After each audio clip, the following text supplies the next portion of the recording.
गर्दछु। यसैगरी यस talk programme आतिथ्य ग्रहण गरिदिनु हुन नेपाली कांग्रेस केन्द्रीय सदस्य पूर्व रक्षा मन्त्री प्रमुख सचेतक नेपाली कांग्रेस माननीय बालकृष्ण खाँडज्यूलाई हार्दिक अनुरोध गर्दछु।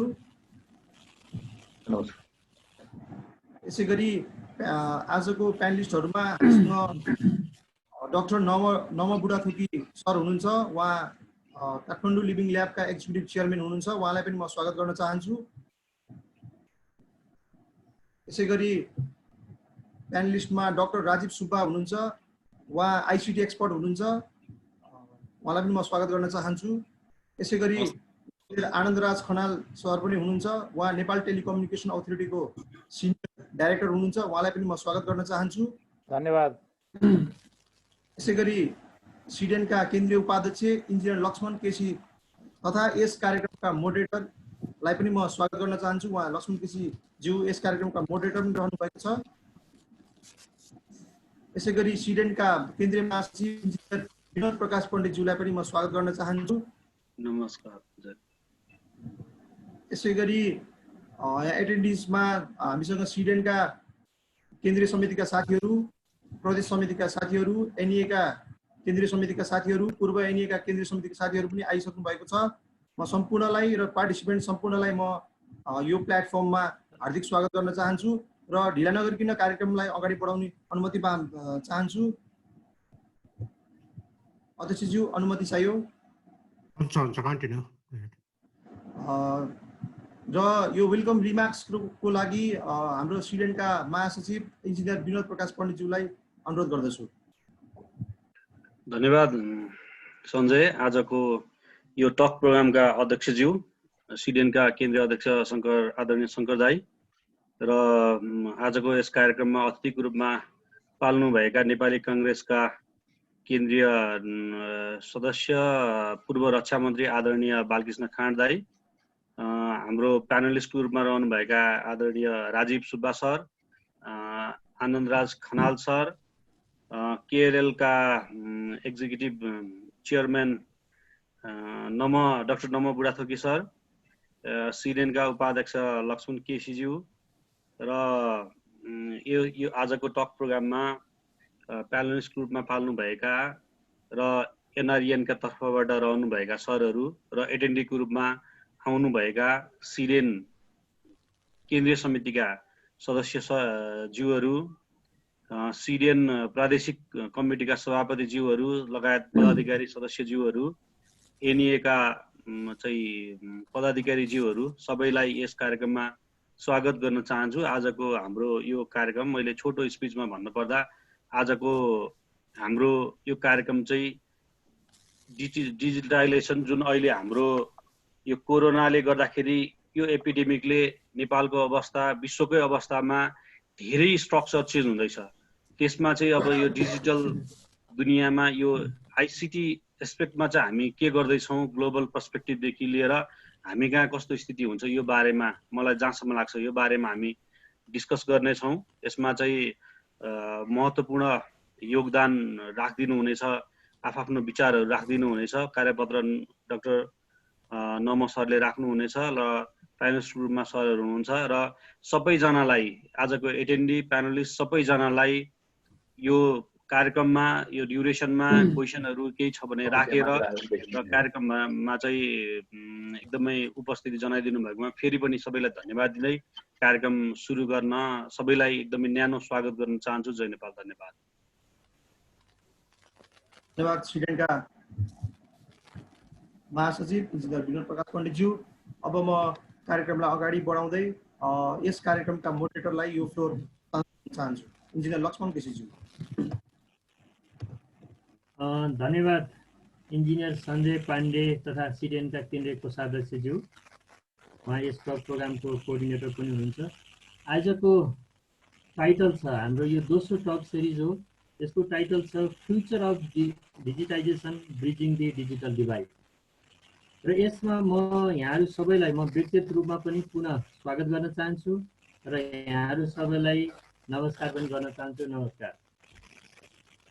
र नेपालमा सूचना प्रविधिको भविष्य र कसरी यस प्रविधिलाई समावेशी तथा समानताको सिद्धान्तमा, किनभने अहिले इन्टरनेटको एक्सेस सबैतिर पुगेको छ तर सबैले त्यसलाई प्रोडक्टिभ युज गर्न सकेको स्थिति छैन र नेपालको विभिन्न डाटाहरूले पनि देखाएको छ प्रत्येक वर्ष इन्टरनेट युजर झन्डै 7 देखि 9% हाराहारी पुगेको छ। मोबाइल युजर हामीसँग 100% भन्दा पनि बढी छ।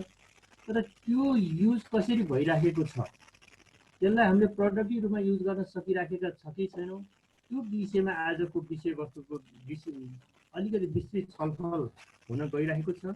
आजको यस प्रोग्राममा प्रमुख वक्ताको रूपमा हामीहरूले डाक्टर नम बुढाथोकी, उहाँ काठमाडौँ लिभिङ ल्याबका कार्यकारी निर्देशक पनि हुनुहुन्छ। यो पेसामा विगत 25-30 वर्षदेखि लागिरहनु भएको छ। उहाँले यो टोटल आइसिटीको इकोसिस्टम, यसका विभिन्न इन्फ्रास्ट्रक्चरहरू, यसको सर्भिसहरू वा एप्लिकेसन, यो सबैलाई उहाँले चाहिँ समष्टिगत रूपमा हामीहरूसँग प्रस्तुत गर्नुहुनेछ। उहाँलाई म एज अ स्पिकर वेलकम गर्न चाहन्छु। वेलकम सर डाक्टर नम बुढाथोकी।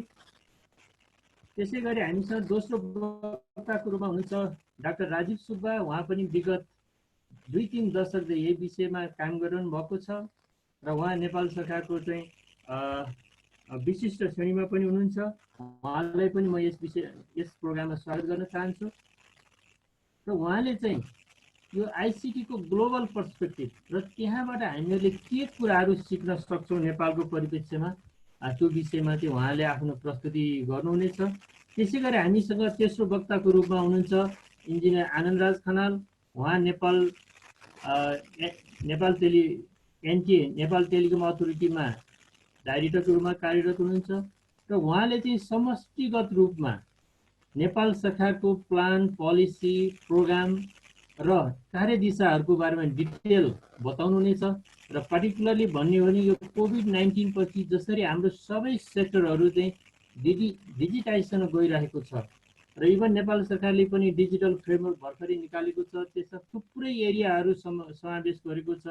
हाम्रो कृषिदेखि लिएर पर्यटनदेखि लिएर सबै सेक्टरहरू डिजिटाइज गर्ने नेपाल सरकारको प्लान छ।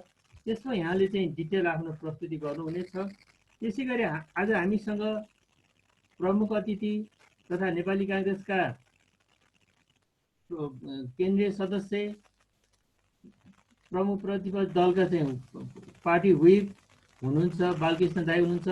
उहाँले यसलाई चाहिँ पोलिटिकल तवरबाट कसरी हेर्न सकिन्छ, प्लान, पोलिसी र एउटा फन्डिङको मेकानिजममा कसरी यो विषयलाई चाहिँ एकदम अगाडिसम्म पुर्याउन सकिन्छ, त्यो विषयमा उहाँले आफ्नो भनाइ राख्नुहुनेछ। समय हामीसँग एकदम कम भएको हुनाले अब म विषयवस्तुतिर जान चाहन्छु। आजको प्रमुख वक्ता, किनोट स्पिकर डाक्टर नम बुढाथोकीज्यूलाई आफ्नो भनाइ राखिदिनु हुनको लागि म अनुरोध गर्दछु। यहाँलाई समय 20 मिनट। स्टार्ट गर्नुहोस्। लक्ष्मणजी धन्यवाद। सिडिएनका साथीहरू यो अर्गनाइज गर्नुभयो, बोलाउनु भयो, त्यसको लागि पनि धन्यवाद। माननीय ज्यूलाई पनि भर्चुअली भए पनि यदि नजिकबाट देख्न पाइयो नमस्कार पनि छ। तपाईँको पर्सपेक्टिभ पनि सुन्नलाई इच्छुक छु र हाम्रो अरू दुईजना विद्वान मित्रहरू उहाँहरूले मैले भनिसकेपछि आफ्नो विचार राख्नुहुन्छ, त्यो पनि म क्युरियस छु उहाँहरूले आफ्नो पर्सपेक्टिभ कसरी राख्नुहुन्छ, त्यो सिक्न पनि चाहन्छु। अब म 20 मिनटमा तपाईँहरूलाई के गर्न कोसिस गर्नेछु भने एक दुईवटा फन्डामेन्टल प्रश्नहरू जुन हामीले नसोचेका पनि हुन सक्दछौँ, सोचिराखेका पनि हुन सक्छौँ, त्यो राखेर तपाईँहरूलाई अलिकति सेन्सिटाइज र अनि अलि नयाँ ढङ्गले चाहिने सोच्नको निमित्त इन्सपायर गर्ने मेरो उद्देश्य छ। मसँग 2-4वटा स्लाइड एकदम सिम्पल, यो अनलाइनमा फेरि अलिकति जटिल हुन्छ अनि अडियन्स पनि पार्टिसिपेन्ट पनि को हुनुहुन्छ ठ्याक्क ठम्याउन अलिक गाह्रो भएको हुनाले यो अलिकति मैले लाइट राखेको छु मेरो स्लाइड पनि। अब म 1 मिनट मलाई अब अलिकति समय दिनुहोस्, म बाहिर निस्कनु पर्यो यहाँबाट।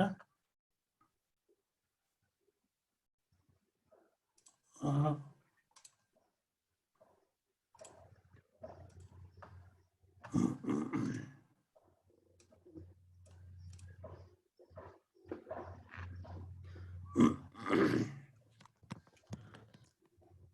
अहिले लक्ष्मणजीले अहिले भनिहाल्नुभयो यो नयाँ पेन्डेमिकले हाम्रो दैनिक जीवनलाई टुटाएको छ, विश्व व्यवस्थामा एक किसिमले एक किसिमले डिस्टर्ब गरेको छ। एकातिर हामीले त्यो हरेक दिन अनुभव गरिराखेका छौँ भने सँगसँगै प्रविधिको प्रयोग पनि वात्तै बढेको छ र यदि प्रश्न पनि उठेको छ कि अब मानिसहरू यो फिजिकल पहिलाको जस्तो चाहिँ यो वर्ल्डबाट अलिकति डिजिटल वर्ल्डतिर अझै बढी चाहिँ नि अघि बढ्छन् कि अथवा योबाट फर्किन्नन् कि के होला, अहिलेसम्म स्पेकुलेसनकै कुरा छ, त्यति स्पष्ट त भइसकेको छैन। त्यसैले यो दुईवटा प्रश्न सँगसँगै आएको छ। एउटा यो पहिलो यो कोभिड-19 ले हामीलाई जसरी प्रभाव पारेको छ त्यसमा एउटा कुरा स्पष्ट भयो अब के भने यो समस्या कुनै एउटा सरकार, केही जमात, केही इन्स्टिट्युसन, केही व्यक्तिहरूले मात्रै समाधान गर्ने स्केलको समस्या रहेन यो। अब यो त अहिले हामी भोगिरहेका छौँ, भविष्यमा अरू यस्तै प्रकृतिका अरू समस्याहरू पनि आउन सक्लान् र यो परिप्रेक्ष्यमा मैले आजको टकलाई अलिकति फरक ढङ्गले चाहिँ नि हेरेको छु। त्यसमा अब के भने यो धेरै यो प्रविधिको कुरा गर्दाखेरि हाम्रो अलिकति न्यारो टेक्नोलोजीको एउटा साँघुरो घेराबाट हेर्ने, अलिकति गाह्रो कामलाई सजिलोसँग गर्ने, अलि बढी समय लाग्ने चिजलाई अलि चाँडै गर्ने, भनौँ न एक किसिमले एफिसियन्सी कसरी ल्याउने हाम्रो काम कारबाहीमा भन्ने नै जोड देखिन्छ। धेरै मानिसहरूको बुझाइ त्यही नै छ, त्यो बेठिक होइन। प्रविधिले एफिसियन्सी ल्याउन, प्रोडक्टिभिटी, अहिले हाम्रो लक्ष्मण भाइले पनि त्यो शब्द प्रयोग गर्नुभयो, प्रोडक्टिभिटी चाहिँ कसरी इन्हान्स गर्ने, त्यो चिजमा प्रविधिको प्रयोग गर्नु ठिक छ। तर यो परिस्थितिमा अहिले हामी जुन अवस्थाबाट गुज्रिराखेका छौँ, यो अवस्थामा चाहिँ नि अलिकति फन्डामेन्टल लेभलमा सोच्नुपर्छ भन्ने मलाई लाग्दछ।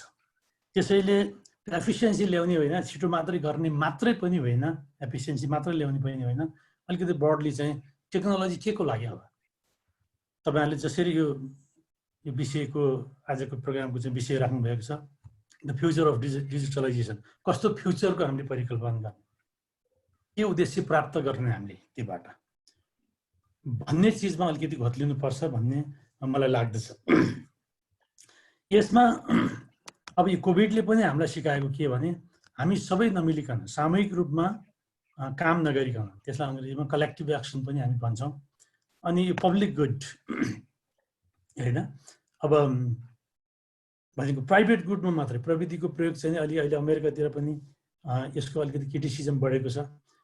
केही प्राइभेट कम्पनीहरूले प्रविधिको विकासमा योगदान दिने अनि त्यहाँबाट प्राइभेट भएको हुनाले बाई भेरी नेचर उहाँहरूको प्रफिट म्याक्सिमाइज गर्ने मात्रै पो ध्यान हो कि भन्ने जस्तो पनि त्यो देखिएको छ। त्यो कता कता खतरनाक जस्तो पनि देखिएको छ। त्यसको चाहिँ आफ्नै किसिमको बहस चलिरहेको छ। त्यसैले मैले तपाईँहरूलाई भन्न खोजेको कुरा के भने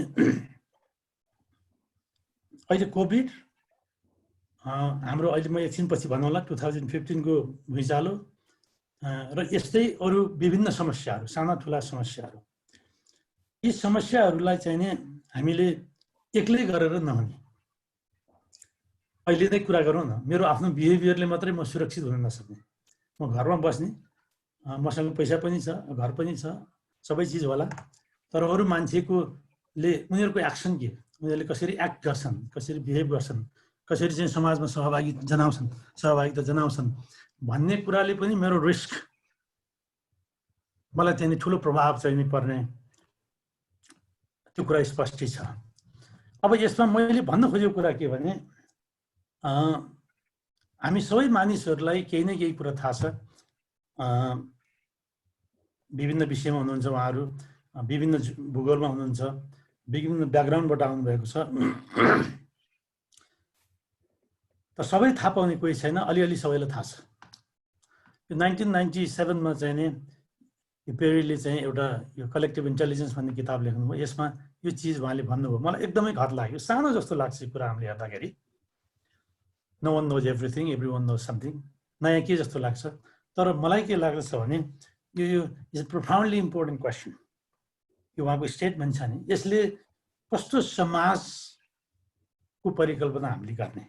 हामी यो पनि देख्छौँ, हाम्रो सरकार, हाम्रो केही मानिसहरू होइन, एज इफ उहाँहरूको ज्ञानले, बुद्धिले, सिपले मात्रै को समस्याको समाधान गर्न सकिन्छ कि भने जस्तो गरेर। यो कोभिडको मात्रै मैले कुरा गरेको होइन, अरू बेला पनि त्यो किसिमले हाम्रो यो अहिले सामाजिक व्यवस्था, राज्य व्यवस्था, इभन परिवारसँग पनि कहिलेकाहीँ घरमा एकजना चाहिँ नि सेन्ट्रल अथोरिटी, उसले नै अलिकति उसको नलेजै पो अलिकति प्रिडोमिनेन्टली उसको नलेजले मात्रै त्यहाँ काम गरिरहेको हो कि भन्ने जस्तो देखिन्छ। यसलाई चाहिँ नि हामीले अलिकति फरक ढङ्गले पनि एउटा अहिले इक्जाम्पल पनि तपाईँहरूले थियो होला। यो सुन्दाखेरि एब्स्ट्र्याक्ट जस्तो, टेक्नोलोजीमा यसको कहाँ जोडिन्छ भन्ने जस्तो होला, त्यसो होइन, म एकछिनमा त्यहाँ निस्कँला।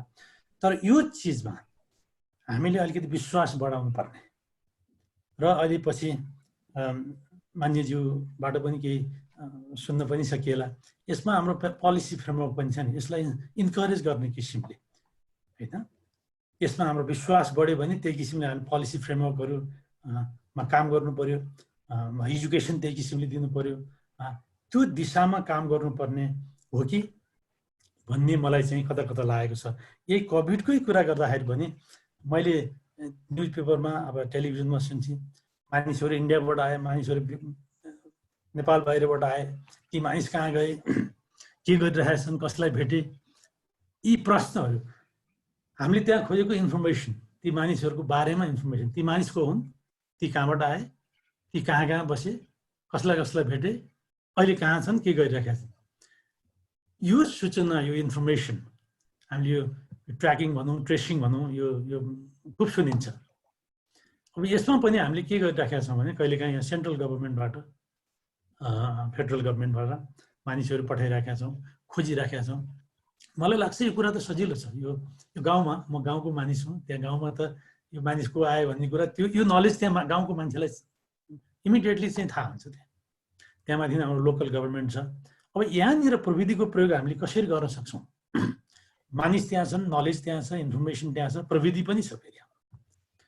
अब हामी त्यो बाटो चाहिँ नि नलागिकन अब हामी चाहिँ हजारौँ आर्मी, हजारौँ पुलिस, हजारौँ मानिसहरू चाहिँ पठाइरहेका छौँ। अब यो मैले जोड्न खोजेको चाहिँ नि अलि यो फन्डामेन्टल लेभलमै छ नि, हाम्रो थिङ्किङलाई अलिकति रिकन्सेप्टलाइज गर्नुपर्छ कि रिथिङ्क गर्नु, अलिकति सिफ्ट गर्नुपर्छ कि भन्ने मलाई लागिराखेको छ। तपाईँहरूलाई यसमा एउटा उदाहरण म प्रस्तुत गर्छु। अलि यो चाहिँ कङ्क्रिटै छ। 2015 को भुइँचालोमा त्यही अहिले मैले भनेको त्यो दर्शनबाट गाइडेड भएर हामीले एउटा सानो काम गऱ्यौँ। त्यो काम एकदम सिम्पल काम के भने, भुइँचालो गयो, अब मानिसहरू गाउँ गाउँमा छन्, असर पर्ने धेरै मानिसहरू त उतै थिए। उहाँहरूलाई को अवस्था के छ, घाइते छन् कि, औषधि चाहियो कि, खान चाहियो कि, के चाहियो, त्यो अवस्था के छ भन्ने कुरा। अब हुन त हाम्रो फेडरल गभर्मेन्टबाट पनि आफ्नै किसिमको पहल भयो, अनि हामीले त्यसलाई अलिकति फरक ढङ्गले एउटा सानो मोबाइल एप, वेब, एसएमएस पनि गर्न सक्ने, फोन पनि गर्न सक्ने, कसैको चाहिँ टेक्नोलोजीमा पहुँच छैन भने फोन त गर्न सक्छ नि। अनि उनीहरूबाट चाहिँ नि त्यो इन्फर्मेसन लिने, सिम्पल, टेक्नोलोजी डिटेलमा नजाउँ, त्यो इन्फर्मेसन ल्याउने।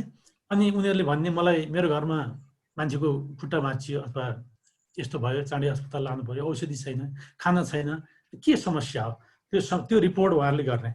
त्यो रिपोर्ट चाहिँ नि आइसकेपछि एउटा सिम्पल एउटा वेब पोर्टल, मोबाइल एप, त्यो जहाँबाट पनि त्यो चाहिँ पब्लिक गराइदिउँ हामीले। यो तपाईँले यो रातो रातो जुन गोलो चिजहरू देख्नुहुन्छ, जस्तै 15, यो 57, यो चाहिँ यो म्यापमा अलिकति जुम इन गर्दै गयो, क्लिक गर्दै गयो भने अनि इन्डिभिजुअल रिपोर्टमा पुग्छौँ। त्यो इन्डिभिजुअल रिपोर्टमा चाहिँ कुन घरबाट, को मान्छेबाट त्यो रिपोर्ट आएको, उसलाई चाहिएको के हो, अनि त्यहाँबाट हामीले क्याटेगोराइज गर्थ्यौँ। त्यहाँबाट आएको त्यो अर्जेन्ट हो कि अथवा चाहिँ नि बिस्तारै चाहिँ नि एड्रेस गरेर पनि हुने समस्या हो कि भनेर। इन्ट्रेस्टिङ कुरा, यो सूचना चाहिँ नि नेपाल आर्मीले एउटा पोइन्टमा आर्मीले यो थाहा पाएपछि आर्मीले युज गर्यो। उहाँले एउटा रिपोर्टै लेख्नु भएको छ। यसरी आएको सूचना प्रयोग गरेर आर्मीले चाहिँ नि 600 हेली मिसनहरू चाहिँ नि उहाँले डिजाइन गर्नुभयो। यो मैले भनेको होइन, आर्मीको रिपोर्टमा छ यो कुरा। मलाई अचम्म लाग्यो, आर्मी जस्तै एउटा चाहिँ नि अर्कै नेचरको एउटा इन्स्टिट्युसनले पनि त्यो क्राइसिसको अवस्थामा त्यो साधारण मानिसमा भएको त्यो सूचना, इन्फर्मेसन, नलेजले चाहिँ नि ट्याप इन गरेर त्यसमा चाहिँ नि प्रयोग गर्यो। दुर्भाग्यवश त्यसपछि हामीले हाम्रो as a society, as a government चाहिँ नि हामीले यसलाई चाहिँ नि अलिकति सिमेन्ट अलिकति अगाडि बढाउनु चाहिँ यसलाई चाहिँ बिल्ड अन गरेर लिएर जान चाहिँ सकेनौँ। अब हाम्रो अलिकति दुःखको कुरा त्यस्तैमा भएर आउँछ। एनिवे, अब अर्को तपाईँलाई म एउटा यो चाहिँ एउटा अहिले मैले भनेको हाम्रो यहाँ काठमाडौँ लिभिङ ल्याब्सको मेरो टिमको चाहिँ एउटा सेन्ट्रल एक ठाउँमा बसेर यसरी काम गर्थ्यो। त्यहाँबाट आउने सूचनाहरूलाई प्रोसेस गर्ने, पब्लिक गरिदिने, अनि सूचनाको नेचर हेरेर आर्मीले अरू आइएनजिओहरूले अहिले मैले भने आफ्नो किसिमले चाहिँ रेस्पोन्स गर्थे। त्यसको लामो कथा छ, अहिले म त्यता गएन, आइडिया मात्रै। त्यो अहिले मैले भनेको आइडिया चाहिँ नि इन अपरेसन चाहिँ नि यहाँ हामीले चाहिँ नि त्यसलाई सम लेभल चाहिँ एक्जिक्युसन गऱ्यौँ मैले भने। अब अर्को एउटा कुरा तपाईँहरूलाई, यो समय त फट्टै गएछ कि यो एउटा सानो तपाईँहरूलाई म एउटा सानो कुरा मात्रै देखाउँछु। त्यस्तै एउटा म्याप, यो म्यापलाई चाहिँ मैले डिजिटल इन्फ्रास्ट्रक्चर भन्छु। यो म्याप जुन तपाईँ देख्नुहुन्छ, यो म्याप चाहिँ अहिले मैले भनेकै दर्शनबाट बनेको म्याप। यो म्याप मैले बनाएको, कुनै संस्थाले, ठुलो अर्गनाइजेसनले बनाएको होइन। यो मानिसहरू आफ्नो गाउँमा, आफ्नो ठाउँमा आफूलाई जे थाहा छ त्यो यहाँ उनीहरूले राखिदिन्छन् होइन। जस्तै तपाईँको काहीँ रेस्टुरेन्ट छ, काहीँ बाटो छ, काहीँ चाहिँ अस्पताल छ, स्कुल छ, त्यो कुरा उनीहरूले राखिदिन्छन्। आइडिया चाहिँ के भने जो मानिस त्यहाँ बस्दछ उसको लागि यो केही पनि होइन, उसले 1-2 मिनटमा यो गर्न सक्छ, आफ्नो स्कुल त्यहाँ राख्न सक्छ। त्यही चिज हामी यहाँ केन्द्रबाट गऱ्यौँ भने त्यो चाहिँ महँगो पर्छ, गाह्रो पर्छ, समय लाग्छ। अब यो म्याप चाहिँ नि फ्री म्याप हो, जसले पनि यहाँ म्याप गर्न सक्छ, यो प्रयोग पनि गर्न सक्छ। अब अहिले यो टुटल भयो, यो तपाईँको सारथी भयो, अरू चाहिँ राइड सेयरिङको कम्पनीहरूलाई अहिले गुगल प्रयोग गर्नुहुन्छ उहाँहरूले, त्यहाँ पैसा तिर्नुपर्छ, त्यो महँगो छ होइन। त्यो $मिलियन्स अफ चाहिँ बाहिर जान्छ, गुगलले लाग्छ त्यो। अब यो चाहिँ नि फ्री छ। त्यसको यो म फर्केर आएपछि मैले गरिराखेको एउटा यो काम पनि हो। यसमा चाहिँ हजारौँ यङ मान्छेहरूलाई तालिम दिएर त्यो मानिसहरूले आफ्नो गाउँ, आफ्नो ठाउँ म्याप गरेर आफूलाई थाहा भएको त्यहाँ चिजहरू राख भनेर चाहिँ हामी भन्छौँ। अब यो एउटा अर्को चिज देखाउन खोजेको थिएँ, म यसमा गइनँ अहिले अलिकति समयको कारणले। अब अर्को एउटा प्रश्न अहिले मैले सोधेँ, के प्राप्तिको लागि हामीले प्रविधि प्रयोग गर्ने भन्दा पब्लिक गुड होइन, सेयर्ड इन्फ्रास्ट्रक्चर कसरी क्रिएट गर्ने, जसले गर्दा त्यसको माथि बसेर अरू विभिन्न चाहिँ एक्टिभिटिजहरू हामीले चाहिँ गर्न सकौँ। त्यसमा अलिकति हामीले जोड दिनुपर्छ भन्ने मलाई लाग्दछ। अर्को अब यो डिभाइडको कुरा गर्दाखेरि कसको लागि प्रविधि चाहिँ हामीले विकास गर्ने भन्ने प्रश्न पनि बहुत महत्त्वपूर्ण छ। अस्ति मैले फ्रान्सको त्यो हेर्दै थिएँ, त्यहाँ चाहिँ नि हुने र नहुनेको बिचमा चाहिँ नि औषधि उपचार कहाँ भयो भनेर चाहिँ नि त्यहाँ चाहिँ अलिकति आन्दोलन जस्तो भयो। यो जब हामी डिजिटल टेक्नोलोजीमा पढ्दै जाँदाखेरि त्यो डिभाइडलाई हामीले चाहिँ नि त्यो मिनिमाइज गर्न सकेनौँ भने त्योबाट चाहिँ आउन सक्ने चाहिँ कन्सिक्वेन्सेसहरू हाम्रो लागि अलिक महँगो पर्न पनि सक्छ।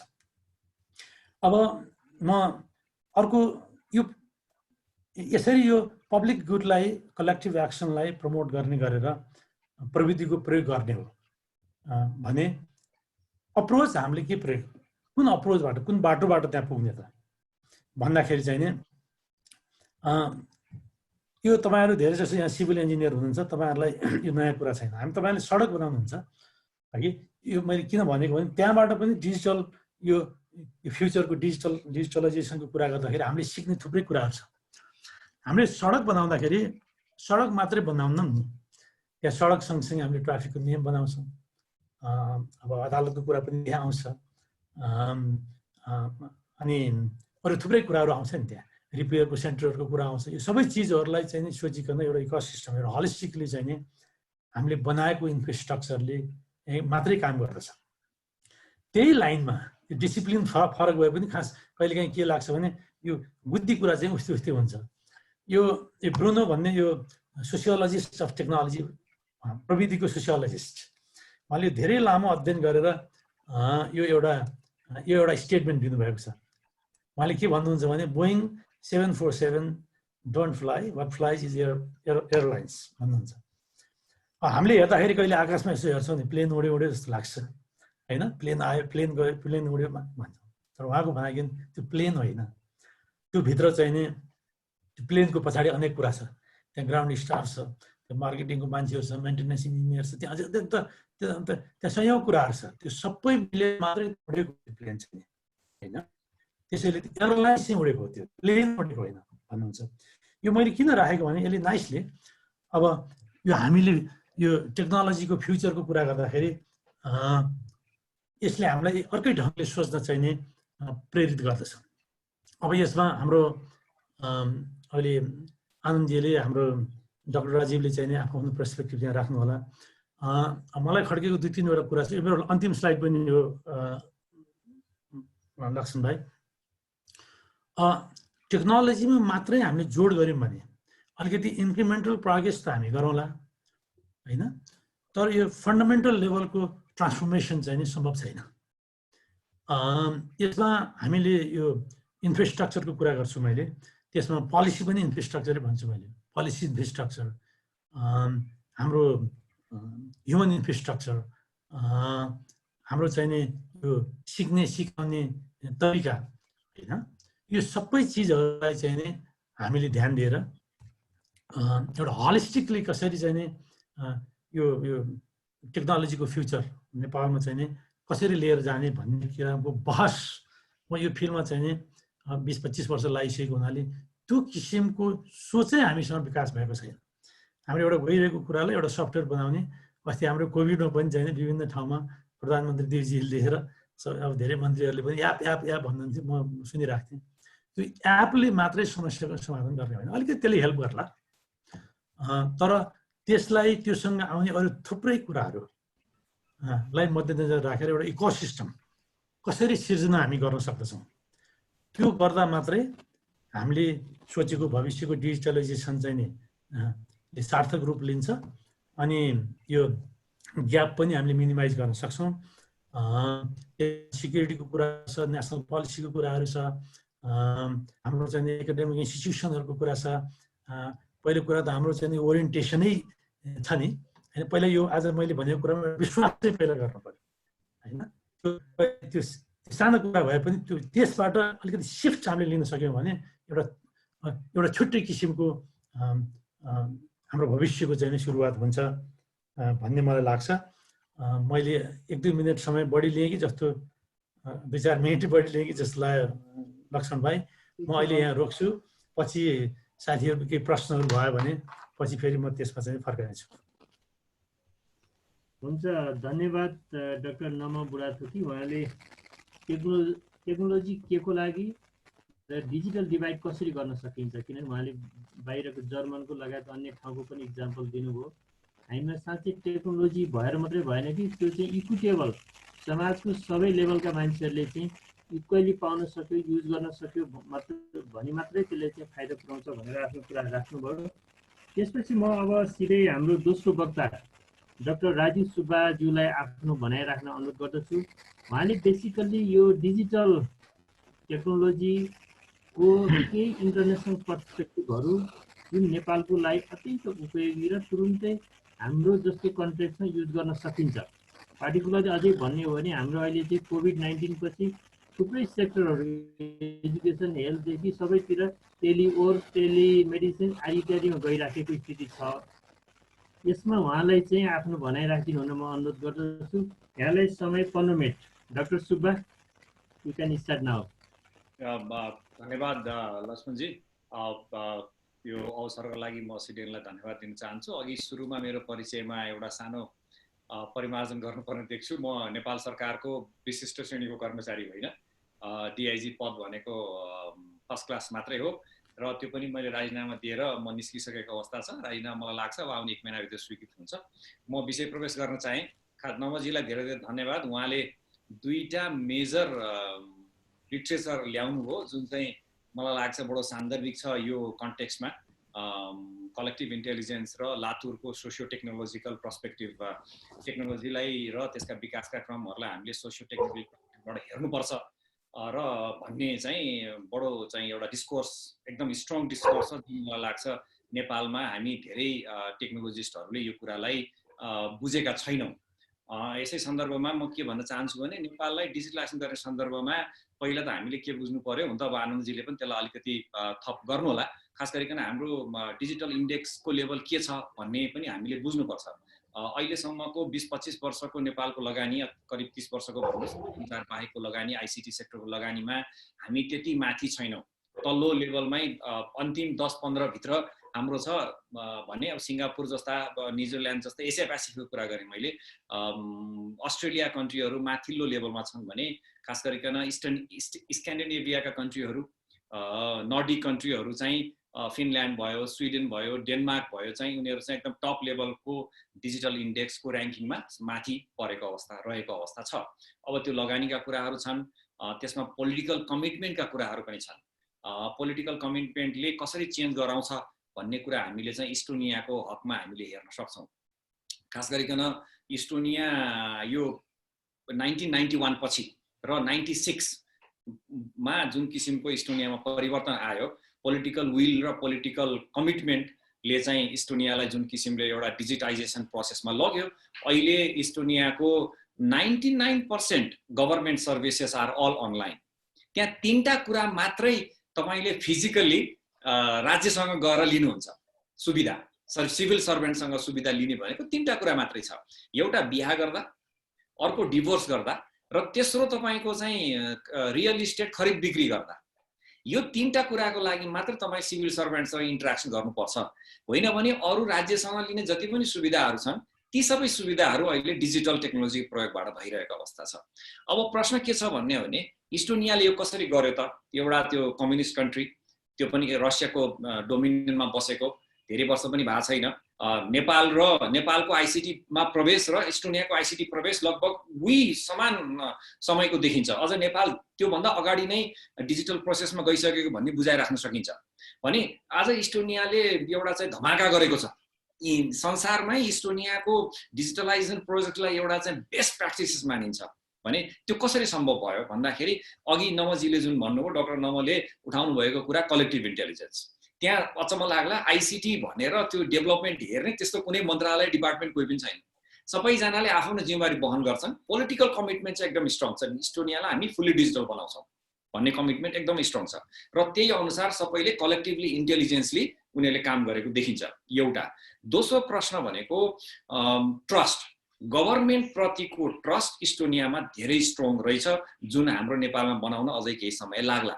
जस्तो उदाहरणको लागि इस्टोनियामा कसैले एकचोटि फर्म भर्यो, कुनै पनि सरकारसँग लिने सुविधाको लागि एकचोटि फर्म भर्यो भने दोस्रो चोटि उसले फर्म भर्दैन, किनभने उसलाई के ट्रस्ट छ भने मैले भरेको फर्म राज्यको स्रोतमा गएर बसेको छ, भण्डारणमा बसेको छ, त्यही प्रयोग गर्न सकिन्छ भन्ने त्यति ठुलो ट्रस्ट चाहिँ त्यहाँ देखिन्छ।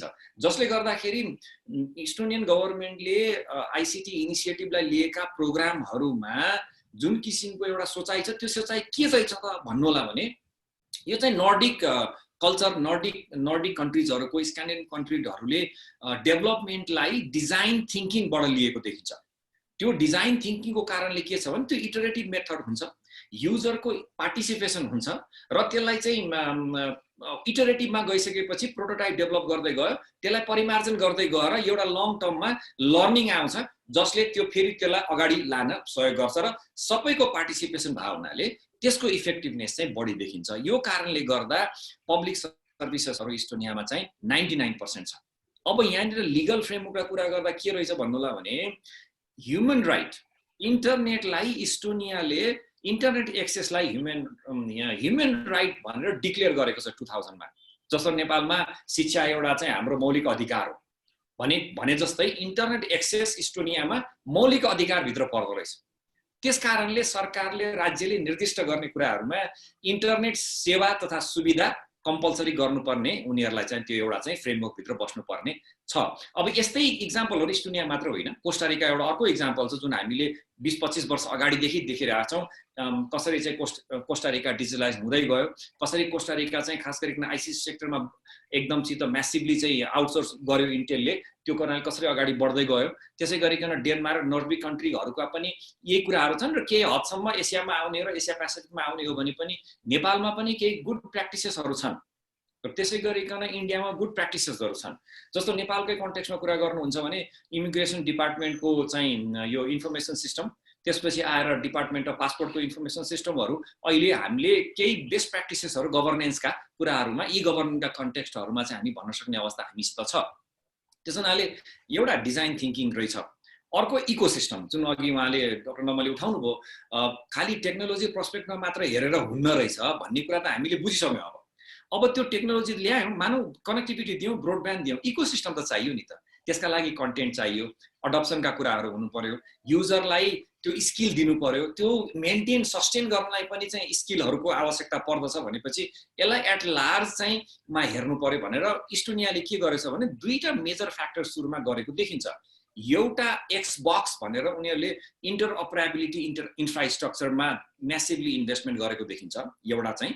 अर्को चाहिँ आइडी परिचय पत्र सुरुमै डिजिटल बनायो, इआइडी निर्माण गर्यो। यो इआइडीलाई उनीहरूले प्रत्येक ठाउँमा प्रयोग गर्यो, जस्तो भोटिङको लागि गर्यो। अब त हुँदा हुँदा ई रेसिडेन्सी चाहियो भने पनि हामीले पनि ई रेसिडेन्सीको लागि अप्लाई गर्न सक्छौँ इस्टोनियामा। यसरी चाहिँ उनीहरूले यो दुईटा मेजर फ्याक्टरबाट, बिल्डिङ ब्लक्सबाट एक्सेसका कुरा भयो, युजका कुरा भयो र हाइली ट्रेन्ड म्यान पावरहरू लिएर जाँदै गर्दै गयो। Network of trust of the government build up गरेको देखिन्छ, जसले एडप्सनमा इस्टोनियनहरूको आइसिटी एडप्सनमा चाहिँ म्यासिभली त्यो पेनेट्रेसन गरेको हुनाले हामीले के देख्छौँ भने टेक्नोलोजीको पर्सपेक्टबाट मात्रै हेऱ्यो भने हामी एक कदम अथवा दुई कदम मात्रै अगाडि जान सक्छौँ, तर लङ टर्म हामी जान सक्दैनौँ। केही समय अगाडि नेपालको एउटा चाहिँ भिजन थियो, कम्प्युटर एसोसिएसन नेपालले putting Nepal, placing Nepal in a digital map भन्ने खालका कुराहरू गर्थ्यो हैन। त्यो एउटा चाहिँ स्लोगन हामीसँग थियो भने पछि त्यसलाई नेपाल सरकारले नै placing Nepal in a global IT map भनेर चाहिँ नेपाल सरकारले पनि त्यसलाई प्रस्तुत गर्यो, तर त्यसमा कमिटमेन्ट देखिएन। र अहिले पनि भर्खरै गएको 2-4 महिना अगाडि नेपाल सरकारले चाहिँ डिजिटल फ्रेमवर्क भनेर एउटा लिएर आइसकेको अवस्था छ। तर यहाँ मेरो प्रश्न के छ भने त्यो डिजिटल फ्रेमवर्क ल्याइसकेको अवस्थामा अनलाइन कक्षादेखि लिएर ई हेल्थका कुराहरूमा हामीले केही गऱ्यौँ त? बेसलाइन सर्वे गर्नुपर्छ भन्ने छ पहिलो वर्ष, खै त हामीले सर्वे गरे भनेपछि हामीसँग त्यस्ता रिसोर्सेसहरू नभएको होइन, आइडियाहरू नभएको होइन, तर त्यहाँ केही कुराहरू कमी देखिन्छ। जस्तो अब कर्मचारीहरूको पनि कमिटमेन्टको कमी हुनसक्छ हैन, सम्बन्धित मन्त्रालयले यसमा ध्यान नदिएको पनि हुनसक्छ। तर सरसर्ती हेर्दाखेरि एउटा पोलिटिकल कमिटमेन्ट हुने हो भने चाहिँ यस्ता कुराहरूलाई सजिलैसँग गर्न सकिन्छ। र कोलाबोरेसन कोस्टारिकाको कन्टेक्स्टमा हेरिन्छ भने ओपननेस, कोस्टारिकामा यो इन्भेस्टमेन्ट जुन प्रोसिजर छ is very open, government is very very open and they promote collaborative approach for sustainable ecosystem. उनीहरूको पनि अघि डाक्टर नमले भन्नुभएको जस्तै जुन कलेक्टिभ इन्टेलिजेन्सका कुरा छ, कोअर्डिनेसनका कुरा छ, विभिन्न स्टेक होल्डरहरूको त्यो चाहिँ यति ओपनली चाहिँ उनीहरूको डिस्कसन हुन्छ र गभर्मेन्ट पनि पार्टिसिपेटिभ हुन्छ र त्यो इकोसिस्टम आइसिटी इकोसिस्टम अथवा डिजिटलाइजेसन गर्ने इकोसिस्टमलाई चाहिँ गभर्मेन्टले ओपन प्लेटफर्ममा राखेको हुनाले everybody has a trust in it. Once that network of trust is build, त्यसपछि इन्भेस्ट गर्नेहरूलाई पनि एउटा बाटो देखिन्छ। र जुन कुरा हाम्रोमा गर्न अझै कल्चरली पनि अलिकति गाह्रो होला, केही समय त लाग्ला, तर टेक्नोलोजी पर्सपेक्टबाट मात्र हेरेर हुँदैन भन्ने चाहिँ यसबाट हामी प्रष्ट हुन सक्छौँ जस्तो मलाई चाहिँ लाग्छ। त्यस हुनाले केही क्राइटेरियाहरू हामीले विचार पुर्याउनु पर्ने हुन्छ, जस्तो कनेक्टिभिटीका कुरा भए हैन, खास गरिकन ह्युमन क्यापिटलका कुरा भयो, त्यसपछि सिटिजनले इन्टरनेटलाई कसरी युज गर्ने, त्यसका कन्टेन्टहरू के हुन्, अनि इन्टिग्रेसन अफ डिफ्रेन्ट टेक्नोलोजी जस्तो एक्सबक्स भन्ने छ, डिफ्रेन्ट टेक्नोलोजी इन्टिग्रेसन गर्ने, इन्टरअपरेबिलिटी गराउने र पब्लिक सर्भिसलाई डिजिटल गर्दै जाने। एउटा मलाई चाहिँ खुसी लागेको कुरा के लाग्यो भने नेपालले यत्रो वर्षसम्म आइसिटीमा इन्भेस्टमेन्ट गरेको विभिन्न इन्डेक्सहरूमा हेर्दाखेरि ई गभर्नेन्समा चाहिँ त्यो पिलरमा हाम्रो लगानी अथवा हाम्रो प्रतिफल अथवा त्यसका इन्डेक्समा र्याङ्किङमा चाहिँ हामी 96 मा रहेछौँ। ओभरअलमा हामी 106 मा छौँ भने ई गभर्नेन्सको पिलरमा चाहिँ हामी 96 मा रहेछौँ। अब हामीले के बुझ्नु पर्यो भने नेपालभित्र जति पनि प्रकारका प्रविधिहरू आइसकेका छन् तिनलाई एकीकृत रूपमा जस्तो रवान्डामा पनि रहेछ, युगान्डामा पनि रहेछ। एकीकृत रूपमा एउटै पोर्टलबाट लिएर आएर इन्टिग्रेटेड रूपमा अगाडि बढाउने हो भने यो विभिन्न एप्लिकेसनहरू, विभिन्न प्रविधिका प्रयोगहरू र विभिन्न सेक्टरमा भइरहेका प्रविधिहरूलाई चाहिँ कोलाबोरेटिभ एफर्टमा ल्याउने हो भने अबको 5 वर्षभित्र हामीले हाम्रो र्याङ्किङलाई राम्रो गर्न सक्छौँ। नेपाल अझै डिजिटलाइजेसनमा जान सक्छ भन्ने बुझिन्छ। अब यति भन्दा भन्दै हामीले के बुझ्नुपर्छ भने डिजिटलाइजेसनको एउटा थ्रेट भनेको सेक्युरिटी, साइबर सेक्युरिटी थ्रेट हो र त्यो साइबर सेक्युरिटी थ्रेट बलियो बनाउनु पर्छ, तब मात्रै ट्रस्ट अझ बलियो भएर जान्छ, जुन इस्टोनिया केसमा देखिन्छ। इस्टोनियामा 2007 मा साइबर अट्याक भयो। इट वाज अ पेट्रियोटिक ह्याकर्सको अट्याक भएको थियो। इस्टोनिया चाहिँ 3 हप्तासम्म paralysed. Nobody can take a bank transaction, nobody can do anything on the online. It was totally havoc was created. तर भिक्टिम पर्पिटेटर को भन्ने कुरा थाहा भएन। सबैलाई थाहा छ अब त्यो कुनै देश हो, देशका मान्छेले गरे, त्यो उनीहरूको पुरानो कन्फ्लिक्ट थियो, त्यहाँबाट चाहिँ उनीहरूले त्यसलाई चाहिँ एक किसिमले अट्याक गरे भन्ने कुरा त आयो। तर इस्टोनियाले यति चाँडो रेस्पोन्स गर्यो, धेरै देशहरूले पनि सहयोग पनि गर्यो, नेटोले पनि सहयोग गर्यो र पछि उनीहरूले त्यसलाई यति प्रायोरिटीमा राखे कि अब यो फ्रेमवर्क भित्र साइबर सेक्युरिटी पनि हुनुपर्छ र साइबर सेक्युरिटी कम्प्युटर सेक्युरिटी होइन, cyber security is a part of the national security हुनुपर्छ भनेर गरिसकेपछि अहिले उनीहरूको प्रत्येक डकुमेन्टहरू हामी हेर्छौँ भने त्यो कम्पोनेन्टभित्र cyber security at the highest level देखिन्छ, जसले अबको देशको सुरक्षा भनेको त तपाईँको पेमेन्ट सिस्टम हो, हेल्थ सिस्टम हो, यी सबै कुराहरूलाई नै हुनुपर्छ भनेर ल्याउँछ। अहिले कोभिडको हकमा हामीले जस्तो नेपाल प्रहरीले अनुसन्धानको क्रममा विभिन्न डेटाबेसहरूमा एक्सेसै गर्न दिँदैन, यहाँ गोप्यताका कुरा हुन्छ भने साउथ कोरियाले, ताइवानले के गर्यो त कोभिडकोमा जति पनि डेटाबेसहरू छ, जति पनि चाहिन्छ, जस्तो इमिग्रेसन, हेल्थ, एजुकेसन, त्यसका चाहिँ रिसोर्सेस इन्भेन्टरीका डेटाबेसहरूलाई इन्टिग्रेसन गरिदियो। कोही मान्छे एयरपोर्टमा आउन साथै ऊ कुन स्कुलमा पढ्छ, कहाँ काम गर्छ, कुन हेल्थ सेन्टर उसको घरको नजिक छ, सबै डेटाबेसलाई इन्टिग्रेसन गर्न साथै त्यो क्राइसिस म्यानेजमेन्ट रेस्पोन्डरहरूले इमिडिएटली थाहा पाउँछ। त्यो इन्टिग्रेसनमा पनि हामी जानुपर्ने चाहिँ देखिन्छ। त्यसो हुनाले यो 0 डे एक्सप्लोइट जुन चाहिँ कम्प्युटरमा थियो, अब हामी कोभिड-19 मा देखिरहेछौँ। यो कारणले हामीले अब यो ब्ल्याक स्वान भन्छ, यो ब्ल्याक स्वान भनेको अननोन छ, अब यो व्हाइट स्वान भइसकेको अवस्था हुनाले मलाई लाग्छ हामीले अबको दिनहरूमा आइसिटीमा इन्भेस्टमेन्ट गरिसकेको अवस्था छ, यसलाई अलिकति इन्टिग्रेसन गर्ने र थप इन्भेस्टमेन्ट गर्ने, बिजनेस इन्भेस्टरहरूको कन्फिडेन्स लेभल माथि लैजाने, युजर कन्टेन्ट बढाउने र त्यो गर्यौँ भने मलाई लाग्छ र सुरक्षालाई साथ दिएर सँगसँगै लग्यो भने मलाई लाग्छ हामीले खोजेको डिजिटल डिभाइडलाई अझ ब्रिज गर्न सक्छौँ। धन्यवाद।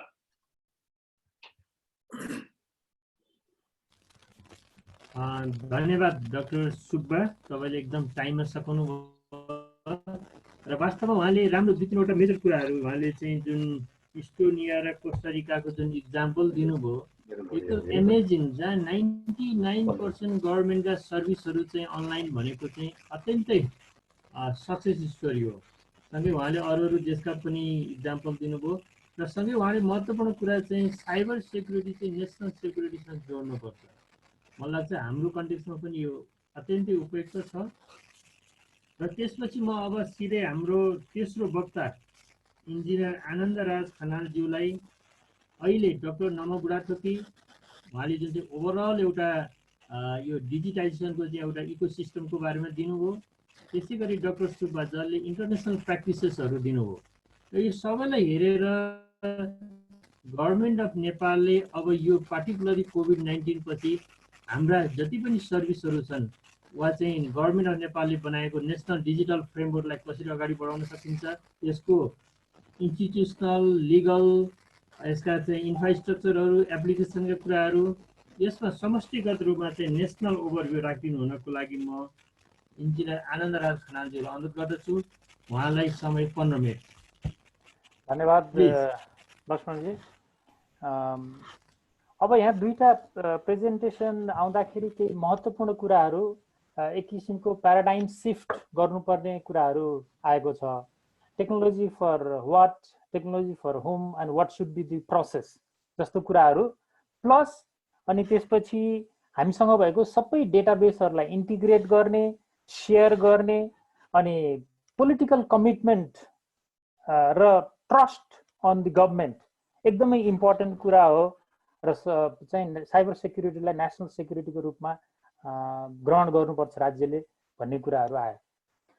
वास्तवमा हामी प्रजातन्त्रको पुनर्स्थापना पछिको इतिहास हेर्ने हो भने यो आइसिटी सेक्टरमा सरकारले ल्याएको नीतिगत कानुनी र संस्थागत संरचनाहरूको जुन व्यवस्था छ त्यसलाई एकदमै उत्साहजनक रूपले हेर्नुपर्ने हुन्छ। 2049 सालमा सबभन्दा पहिला राष्ट्रिय सञ्चार नीति ल्याइसकेपछि यो टेलिकम सेक्टरमा आइसिटी सेक्टरमा पर्टिकुलरली टेलिकम सेक्टरमा चाहिँ लिबरलाइजेसनको सुरुवात भएको मानिन्छ। 2053 सालमा दूरसञ्चार ऐन आयो जसले नियामक निकायको रूपमा नेपाल दूरसञ्चार प्राधिकरणलाई स्थापना गर्यो। त्यसपछि 2056 सालमा एउटा बृहत रूपमा दूरसञ्चार नीति ल्याइयो। 2057 सालमा आएर आइटी पोलिसी सूचना प्रविधि नीति आयो। त्यस्तै 2059 आएर हामीले फेरि long term vision of communication sector भनेर सरकारले अर्को समस्त टेलिकम्युनिकेसन सेक्टरको एउटा नीति ल्यायो। 2060 नयाँ दूरसञ्चार नीति ल्यायो ताकि अब दूरसञ्चारको मार्केटलाई पूर्ण रूपले लिबरलाइज गर्ने भनेर ल्यायो। त्यसपछि आएर 2004 हामीले 2060 भनेको 2004 मा त्यसपछि आएर हामीले के गर्यौं भन्दाखेरि 2010 मा आएर यो आइटी पोलिसीलाई फेरि रिभाइज गर्यौं अनि फ्रिक्वेन्सी नीतिहरू ल्यायौं। 68 मा 69 मा त्यसलाई 73 मा रिभ्यू गर्यौं। त्यसपछि 2015 सन् 2015 अर्थात् 2071 मा ब्रडब्यान्ड पोलिसी, 2072 मा सूचना तथा सञ्चार प्रविधि आयो। त्यसपछि 2063 मा हामीले पहिल्यै यो इलेक्ट्रोनिक ट्रान्ज्याक्सन एक्ट ल्याइसकेका थियौँ। अब संस्थागत रूपमा हेर्ने हो भने सञ्चार तथा सूचना प्रविधि मन्त्रालय एउटा तालुकदार संस्था हो। नेपाल दूरसञ्चार प्राधिकरण चाहिँ दूरसञ्चार क्षेत्रको नियामक निकाय हो। त्यस्तै गरेर हामीसँग आइटी सेक्टर स्पेसिफिक पहिला एचएलसीआइटी भन्ने थियो, high level commission for IT, जुन पछि खारेज गरियो। त्यसले चाहिँ नीतिगत व्यवस्थाहरू गर्थ्यो आइटीमा। अनि त्यसपछि अब अहिले डिपार्टमेन्ट अफ आइटी भन्ने छ, सूचना प्रविधि विभाग। हामीसँग राष्ट्रिय सूचना प्रविधि केन्द्र छ। अब कन्ट्रोलर अफ सर्टिफिकेसन अथोरिटी भन्ने छ। यसरी यो समग्र पोलिसी लेभलमा, स्ट्राटेजिक लेभलमा, इन्स्टिट्युसनल लेभलमा हेर्ने हो भने एकदमै अद्यावधिक देखिन्छ। भरे अब नयाँ नयाँ प्रविधिहरू आउँदाखेरि, नयाँ नयाँ इनोभेटिभ आइडियाजहरू आउँदाखेरि, अब अहिले नयाँ नयाँ कुराहरू आइरहेछ, नयाँ नयाँ रिसर्चहरू भइरहेछ। त्यसको लागि केही चिजहरू एड्रेस गर्नुपर्नेहरू छ। जस्तो साइबर सेक्युरिटीको सम्बन्धमा सरकारसँग कुनै स्पष्ट निर्देशन मार्गचित्र देखिँदैन। हामीले प्रयास गरे हो, साइबर सुरक्षा नीति, राष्ट्रिय नीति बनाएर सरकारलाई बुझाएको हो, साइबर सुरक्षाको यो ऐन बनाएर बुझाएको हो, तर यसमा अगाडि बढ्न सकिएको छैन।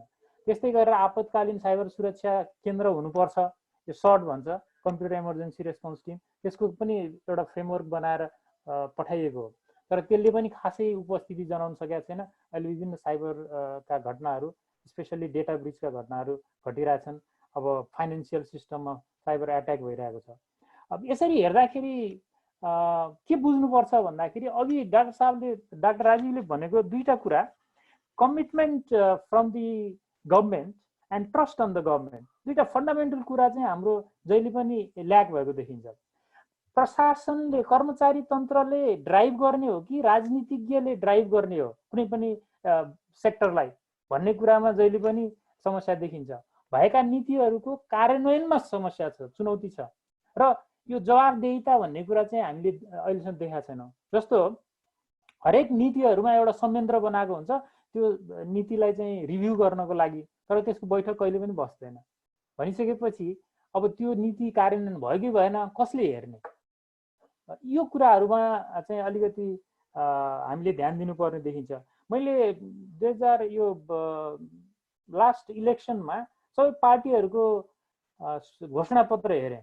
नेपाली काङ्ग्रेसको घोषणापत्रमा चाहिँ यो सूचना सञ्चार प्रविधिमा अलिकति बढी डिटेल थियो।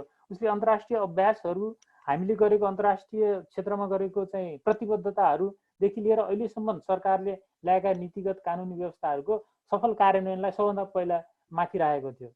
त्यस्तै गरेर इन्फ्रास्ट्रक्चर डेभलपमेन्ट, अनि त्यसपछि सर्भिसेसहरूको एभाइलेबिलिटी, अनि एप्लिकेसन्सको डेभलपमेन्ट, त्यसरी कन्टेन्टको डेभलपमेन्ट, र फाइनली चाहिँ हाम्रो चाहिँ ह्युमन रिसोर्स र स्किल्सको डेभलपमेन्टलाई प्रायोरिटीमा राखेको थियो। अब त्यो त्यसपछि पनि नेपाली काङ्ग्रेसको सरकार त बन्यो, तर त्यो घोषणापत्रको कार्यान्वयन भएन। त्यस्तै गरेर अरू पार्टीहरूको पनि सरकार बनिरहेछ, उनीहरूले पनि प्रतिबद्धता व्यक्त गरेका छन् घोषणापत्रमा, त्यो कार्यान्वयनको अवस्था छैन।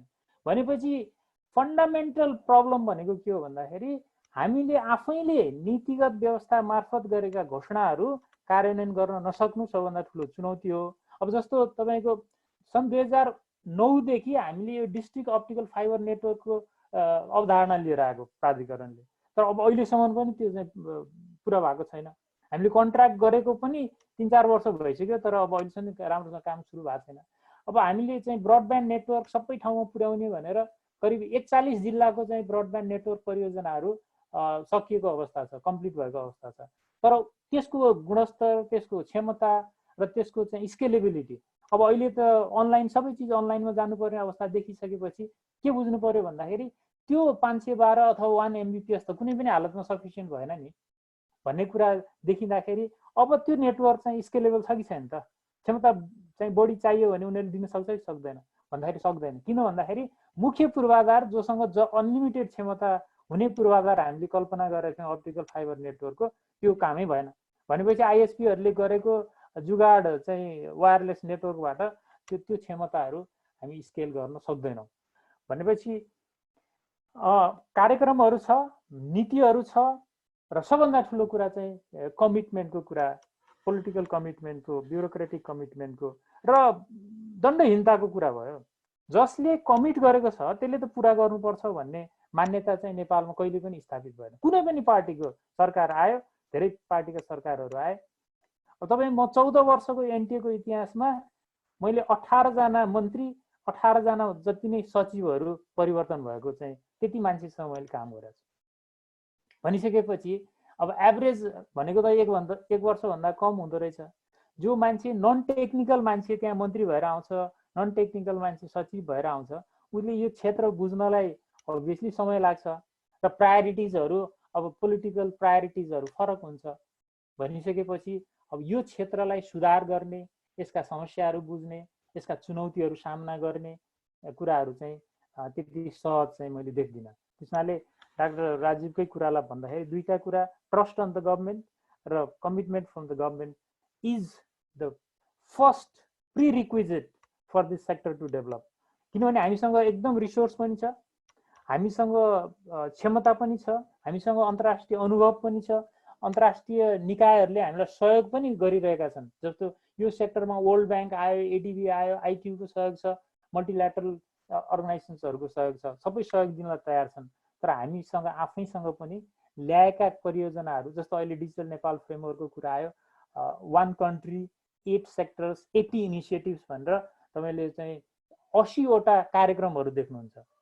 तर त्यो कार्यक्रमको रूपमा मात्रै आउने, अनि त्यसको कार्यान्वयनको लागि कहीँ बजेट कसरी हुन्छ, त्यसका सेक्युरिटीका एस्पेक्ट्सहरू, ओभरअल इकोसिस्टममा कसरी काम गर्ने भन्ने सन्दर्भमा फेरि मन्त्रालय एउटा छ, सञ्चार मन्त्रालयले ल्याउँछ, त्यसको ओनरसिप त अरू मन्त्रालय लिनु पर्यो नि। 80 इनिसिएटिभ्स त सञ्चार मन्त्रालयको मात्रै होइन, उसँग एउटा दुईटा कार्यक्रम होला, बाँकी त सबै क्रस सेक्टरल कार्यक्रम हो। त्यो डकुमेन्टलाई अरू मन्त्रालयहरूले, अरू विभागहरूले त्यति ओन पनि गर्दैन र इग्नोर गर्छ। भनिसकेपछि हाम्रा नीतिगत व्यवस्थाहरू कार्यान्वयन हुन सकेको अवस्था चाहिँ छैन। अब यसमा अब यहाँ बालकृष्ण खाँड मान्यजी हुनुहुन्छ, उहाँहरूले भन्नु पर्यो कि हाम्रो प्रायोरिटी हो अब यो कोभिडको, पर्टिकुलर यो कोभिडको केस आइसकेपछि घरबाटै काम गर्नुपर्ने। अब एउटा छनौटको माध्यम अहिले बाध्यात्मक अवस्था हो। हामी अनलाइनबाट मिटिङ गर्नुपर्ने हाम्रो बाध्यात्मक अवस्था हो। अनलाइनबाट पढाउने कुरा गरिरहेछौँ, त्यो हाम्रो बाध्यात्मक अवस्था हो। हरेक चिज अहिले बाध्यात्मक रूपमा अनलाइनमा जानु परेको छ। भोलि कोभिड सकिसकेपछि यो एउटा चोइस छनौटको मात्रै माध्यम हुन्छ अथवा हाम्रो जीवनशैली बन्छ भन्ने कुरा सबैभन्दा अहम प्रश्न हो। त्यसैले अब राजनीतिक रूपले भन्नु पर्यो कि यदि इस्टोनिया जस्तै यसलाई हाम्रो जीवनशैली बनाउने, एउटा होलिस्टिक एप्रोचमा हेर्ने, इन्टिग्रेटेड एप्रोचमा हेर्ने हो भने त यसको लागि सोचमा ठुलो परिवर्तन आउनु पर्यो, कमिटमेन्टमा ठुलो परिवर्तन आउनु पर्यो, अनि त्यसपछि कार्यान्वयनमा त्यही अनुसारको प्रतिबद्धता आउनु पर्यो, रिसोर्स मोबिलाइजेसन त्यही अनुसार हुनु पर्यो, सबै स्टेक होल्डरलाई चाहिँ एकै ठाउँमा ल्याउन सक्नु पर्यो। यो कुरा चाहिँ एकदम महत्त्वपूर्ण हुन्छ। मैले हिजो मात्रै एउटा चाहिँ यो ICT day, national ICT day थियो हिजो मे 2 मा, मैले एउटा सेसन मोडरेट गरेको थिएँ, यो गो डिजिटल गो क्यासलेस भन्ने। अब गो क्यासलेस भनेको अवस्थामा अब हामीसँग पैसा, नोट को कारोबार नहुने हो त्यो भनेको। अनि मैले त्यो एकजना प्यानलिस्टलाई सोधेको थिएँ कि जुन देशमा भ्रष्टाचार सबैभन्दा माथि छ, हरेक चिजमा भ्रष्टाचारको गन्ध आउँछ, पैसाको लेनदेन हुन्छ, त्यो देशमा टप मोस्टमा बस्ने मान्छेहरूले, नीति निर्माताहरूले, त्यसलाई कार्यान्वयन गर्ने मान्छेहरूले अब एकदम ट्रान्सप्यारेन्ट मेकानिजमलाई सहयोग गर्लान् कि नगर्लान् त्यसको चाहिँ कार्यान्वयन गर्न भनेर प्रश्न गरेका थियौँ। त्यसमाले यो चिजहरू एकदमै महत्त्वपूर्ण हुन्छ। अब हामी छलफलमा पनि अलिअलि जान्छौँ होला। मैले आफ्नो भनाइ यहीँ रोकेँ। धन्यवाद। हुन्छ, धन्यवाद इन्जिनियर आनन्दराज खनालज्यू। उहाँले गभर्नमेन्ट अफ नेपालको एक्जिस्टिङ लिगल फ्रेमवर्कहरू, यसको विभिन्न एजेन्सीहरूको रोल रेस्पोन्सिबिलिटी, अब यसमा भएका हडलहरू जस्तो उहाँले भन्नुभयो कोअर्डिनेसन, विभिन्न एजेन्सीहरूको बिचमा कोअर्डिनेसनको चाहिँ कमी आदि इत्यादिले गर्दा हामीहरूले चाहिँ यो आइटी सेक्टरमा त्यति अगाडि बढ्न नसकेको फेरि जानकारी गराउनु भयो। यहाँलाई धेरै धेरै धन्यवाद दिन चाहन्छु। अब त्यसपछि म ढिलो नगरिकन आजको प्रमुख अतिथि नेपाली काङ्ग्रेसका केन्द्रीय सदस्य, पूर्व मन्त्री तथा प्रतिनिधि सभामा प्रमुख प्रतिपक्षी दलको तर्फबाट प्रमुख सचेतक आदरणीय बालकृष्ण खाँडज्यूलाई यो यहाँले तीनवटै पर्सपेक्टिभ सुनिसक्नु भएको छ। एउटा ओभरअल आइसिटीको वा यो डिजिटाइजेसनको इकोसिस्टम वा फ्रेमवर्क जुन हाम्रो डाक्टर नमा बुढाथोकीले दिनुभयो, त्यस्तै गरेर डाक्टर राजीव सुब्बाले बाहिरका देशहरूले कसरी 99% सम्म डिजिटल मतलब गभर्नमेन्टका सर्भिसहरू अनलाइन गरिरहेको लगायत उहाँले थुप्रै इक्जाम्पलहरू दिनुभयो। त्यसपछि हाम्रो आनन्दराज खनालज्यूले देशको स्थिति, नेपाल गभर्नमेन्टको विभिन्न प्लान पोलिसी वा यसका हडलहरू आदि इत्यादि भन्नुभयो। त्यसलाई यहाँले पोलिटिकल पर्सपेक्टिभबाट वा यो पोलिटिकल साइडबाट यहाँलाई कसरी हेर्नु भएको छ? यो चाहिँ पार्टिकुलरली कोभिड-19 पछि हाम्रो यो चेन्ज कन्टेक्स्टमा हाम्रा सबै चाहिँ सर्भिसहरू भनौँ न, एजुकेसन, हेल्थदेखि अहिले हामीहरू सबै अनलाइन जान खोजिराखेका छौँ। यहाँको आफ्नो प्रस्तुति गरिदिनु हुनको लागि म यहाँलाई अनुरोध गर्दछु। यहाँलाई समय 20 मिनटको दिनेछ। सुरु गर्नु होला दाइ। अब सिडिएनका अध्यक्षजी र सिडिएनका सबै साथीहरू र आजको यो महत्त्वपूर्ण अन्तर्क्रिया कार्यक्रममा आफ्नो महत्त्वपूर्ण विचार राख्नुभएका सबै विज्ञ साथीहरूलाई म सबभन्दा पहिला धन्यवाद दिन चाहन्छु। र यो प्रोग्राममा मलाई चाहिँ हाम्रो इन्जिनियर भाइ सञ्जय पाण्डेजी, सिडिएन कोषाध्यक्षले नै धेरैचोटि फोन गरेर चाहिँ यो प्रोग्राममा मलाई जोड्नु भयो र उहाँलाई पनि विशेष मेरो धन्यवाद। र यो ज्यादै नै सान्दर्भिक र महत्त्वपूर्ण कार्यक्रमको आयोजन गर्नुभएको छ र विज्ञ विचार प्रस्तुता साथीहरूले, डाक्टर साहबहरूले ज्यादै नै आफ्ना अनुभवका र आफूले सम्पादन गरेका कामहरूको जानकारी पनि गराउनु भएको छ। उहाँहरूलाई पनि धेरै धेरै धन्यवाद। एउटा यति छोटो समयमा यति धेरै महत्त्वपूर्ण जानकारीहरू हामीले पाएका छौँ र यो हामी सबैका लागि र अब यसमा सहभागी हुने र हामीलाई हेर्ने र हामीलाई सुन्नेहरूका लागि पनि यो महत्त्वपूर्ण उपलब्धिको रूपमा नै रहनेछ भन्ने मलाई विश्वास छ। र खास गरेर मेरो आफ्नो व्यक्तिगत जीवनमा यो धेरै ठुलो प्राविधिक चाहिँ मैले तपाईँहरूबाट जानकारी पाएको छु, ज्ञान पाएको छु। र यो सूचना प्रविधि र यो डिजिटलाइजेसन जुन अहिलेको हाम्रो छलफल छ, यसको अब बहुमुखी चाहिँ नि आवश्यकता छ भन्ने चाहिँ नि हाम्रो कमिटमेन्ट चाहिँ नि बढेको पनि छ। तर अहिले खास गरेर पछिल्लो पटक नोभल कोरोना भाइरसको यो महामारीको सन्दर्भमा हामीहरू एकदमै आकस्मिक ढङ्गले र हामीले आफ्नो जीवनमा योभन्दा अगाडि अनुभव नगरे यो लकडाउनमै बस्नु पर्ने अवस्था छ र मलाई लाग्छ अहिले हामी यो बन्दाबन्दीको चरणमा लकडाउनमा बसिरहँदाखेरि सबभन्दा बढी प्रयोग नै सूचना र प्रविधिको भएको छ होला र सूचना प्रविधिको बारेमा यसमा नयाँ बहस गर्नु, त्यसमा हाम्रा कमी कमजोरीहरूलाई हामीले खोज्ने औँल्याउने कोसिस गर्नु र भविष्यमा हामीले डिजिटललाई कसरी प्रयोग गर्ने, सूचना र प्रविधिलाई हाम्रो राष्ट्रको सन्दर्भमा, हाम्रो जीवनको सन्दर्भमा यसलाई कसरी प्रयोग गर्ने, त्यसमा पनि यो हरेक मान्छेको मन मस्तिष्कमा एउटा छाप चाहिँ नि परेको छ र हाम्रो जीवनसँग सूचना प्रविधि अन्योन्यासित भइसक्यो। मेरो जीवनसँग सूचना प्रविधि अन्योन्यासित भइसक्यो।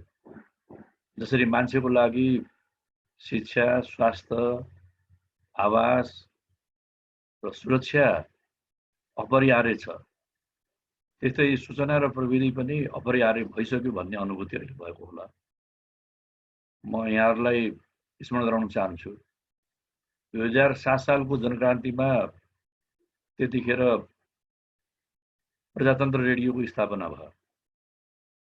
त्यो आन्दोलनको विचारहरूलाई जनतामा प्रसारित गर्ने हिसाबले चाहिँ नि त्यतिखेरको स्थानीय प्रविधिलाई प्रयोग गरेर, रेडियो प्रविधिलाई प्रयोग गरेर त्यसलाई चाहिँ नि अगाडि बढाइएको थियो र त्यसैको निरन्तरता 2007 साल क्रान्तिपछि पनि रेडियो नेपाल अगाडि बढ्यो। तर त्यतिखेर रेडियो सुन्नु नै ठुलो कुरा थियो। मलाई लाग्छ त्यो शासनकालीन चाहिँ नि हाम्रो हजुरबुवाहरूले रेडियो किन्दाखेरि धेरै ठुलो लगानी गर्नुपर्ने थियो र एउटा गाउँको सम्पन्न मान्छेको घरमा रेडियो सुन्न चाहिँ नि त्यो गाउँका धेरै मान्छेहरू पनि आउँथ्यो होला नि, त्यहाँ समाचार सुन्ने भन्दा पनि गीत सुन्न आउँथ्यो होला। त्यस्तै पछिल्लो पटक हाम्रो आफ्नो जीवनमै चाहिँ नि 40-42 तिर होला, तपाईहरुलाई आनन्दजीलाई पर्फेक्टली थाहा होला, जतिखेर नेपालमा टेलिभिजन आयो, त्यो टेलिभिजन नेपालमा आवश्यक छ कि छैन?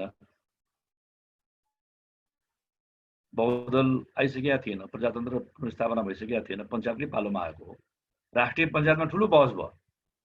नेपाली जनतालाई त बाटो चाहिएको छ, नेपाली जनतालाई शिक्षा चाहिएको छ, विद्यालय चाहिएको छ, नेपाली जनतालाई त खाना चाहिएको छ, टेलिभिजन किन चाहियो भनेर ठुलो बहस पनि भयो।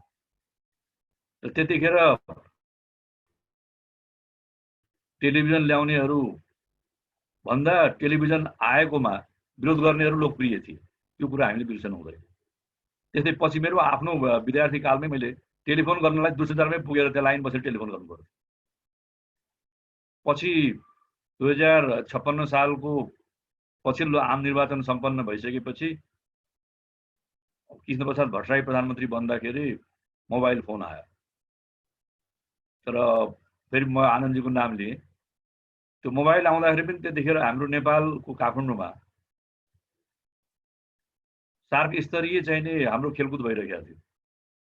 त्यसकारण त्यो मोबाइल पनि त्यो सार्क गेमलाई प्रयोग गर्नका लागि विदेशी चाहिँ व्यवस्थापक र खेलाडीहरू समेतलाई पनि सूचनाको नेटवर्कमा ल्याउनलाई एकदमै हतारमै चाहिँ त्यो वितरण गरिएको थियो। मलाई राम्ररी याद छ। त्यतिखेर पनि मोबाइल मुलुकको आवश्यकता हो कि होइन भन्ने बारेमा चाहिँ नि केही बहसहरू भए।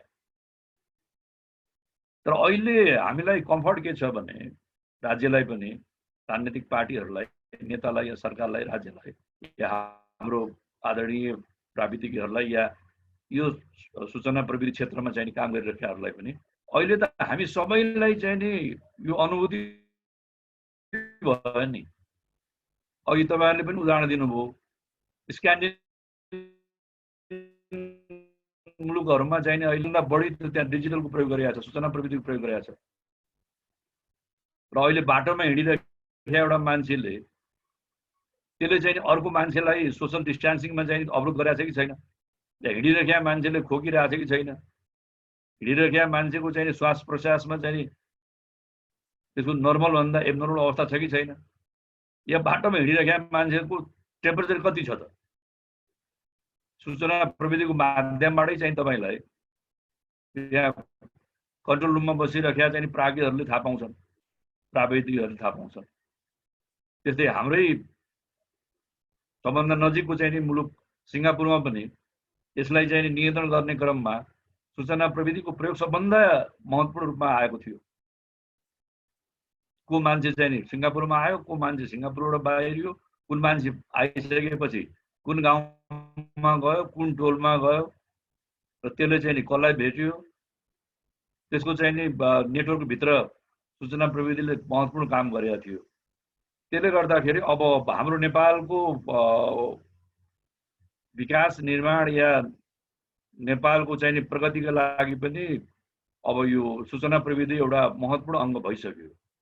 यो मलाई लाग्छ यसलाई कसैले पनि नकार्नै सक्दैन।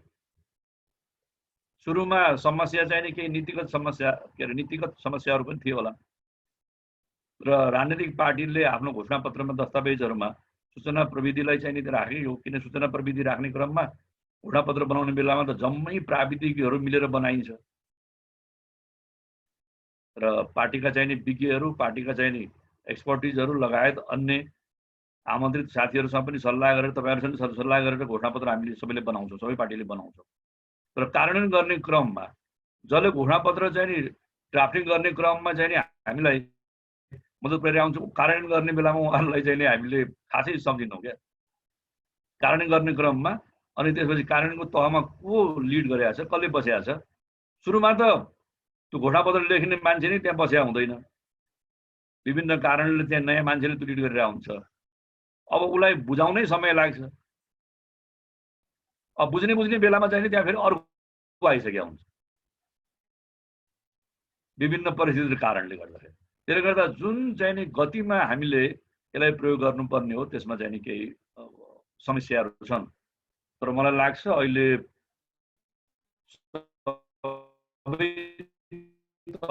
फेरि यो अब डिजिटल नेपाल गराउनका लागि अघि उहाँले भनिसक्नुभयो, अप्टिकल फाइबर बिछाउनेदेखि लिएर अब सबै गाउँमा चाहिँ विद्युत पुर्याउनेदेखि लिएर, विद्युत छैन भने पनि वैकल्पिक चाहिँ तपाईँलाई के अरे इन्धनको चाहिँ वैकल्पिक चाहिँ स्रोत दिनु पर्यो ऊर्जाको, कहीँ न कहीँ त्यसलाई त ऊर्जा त चाहियो।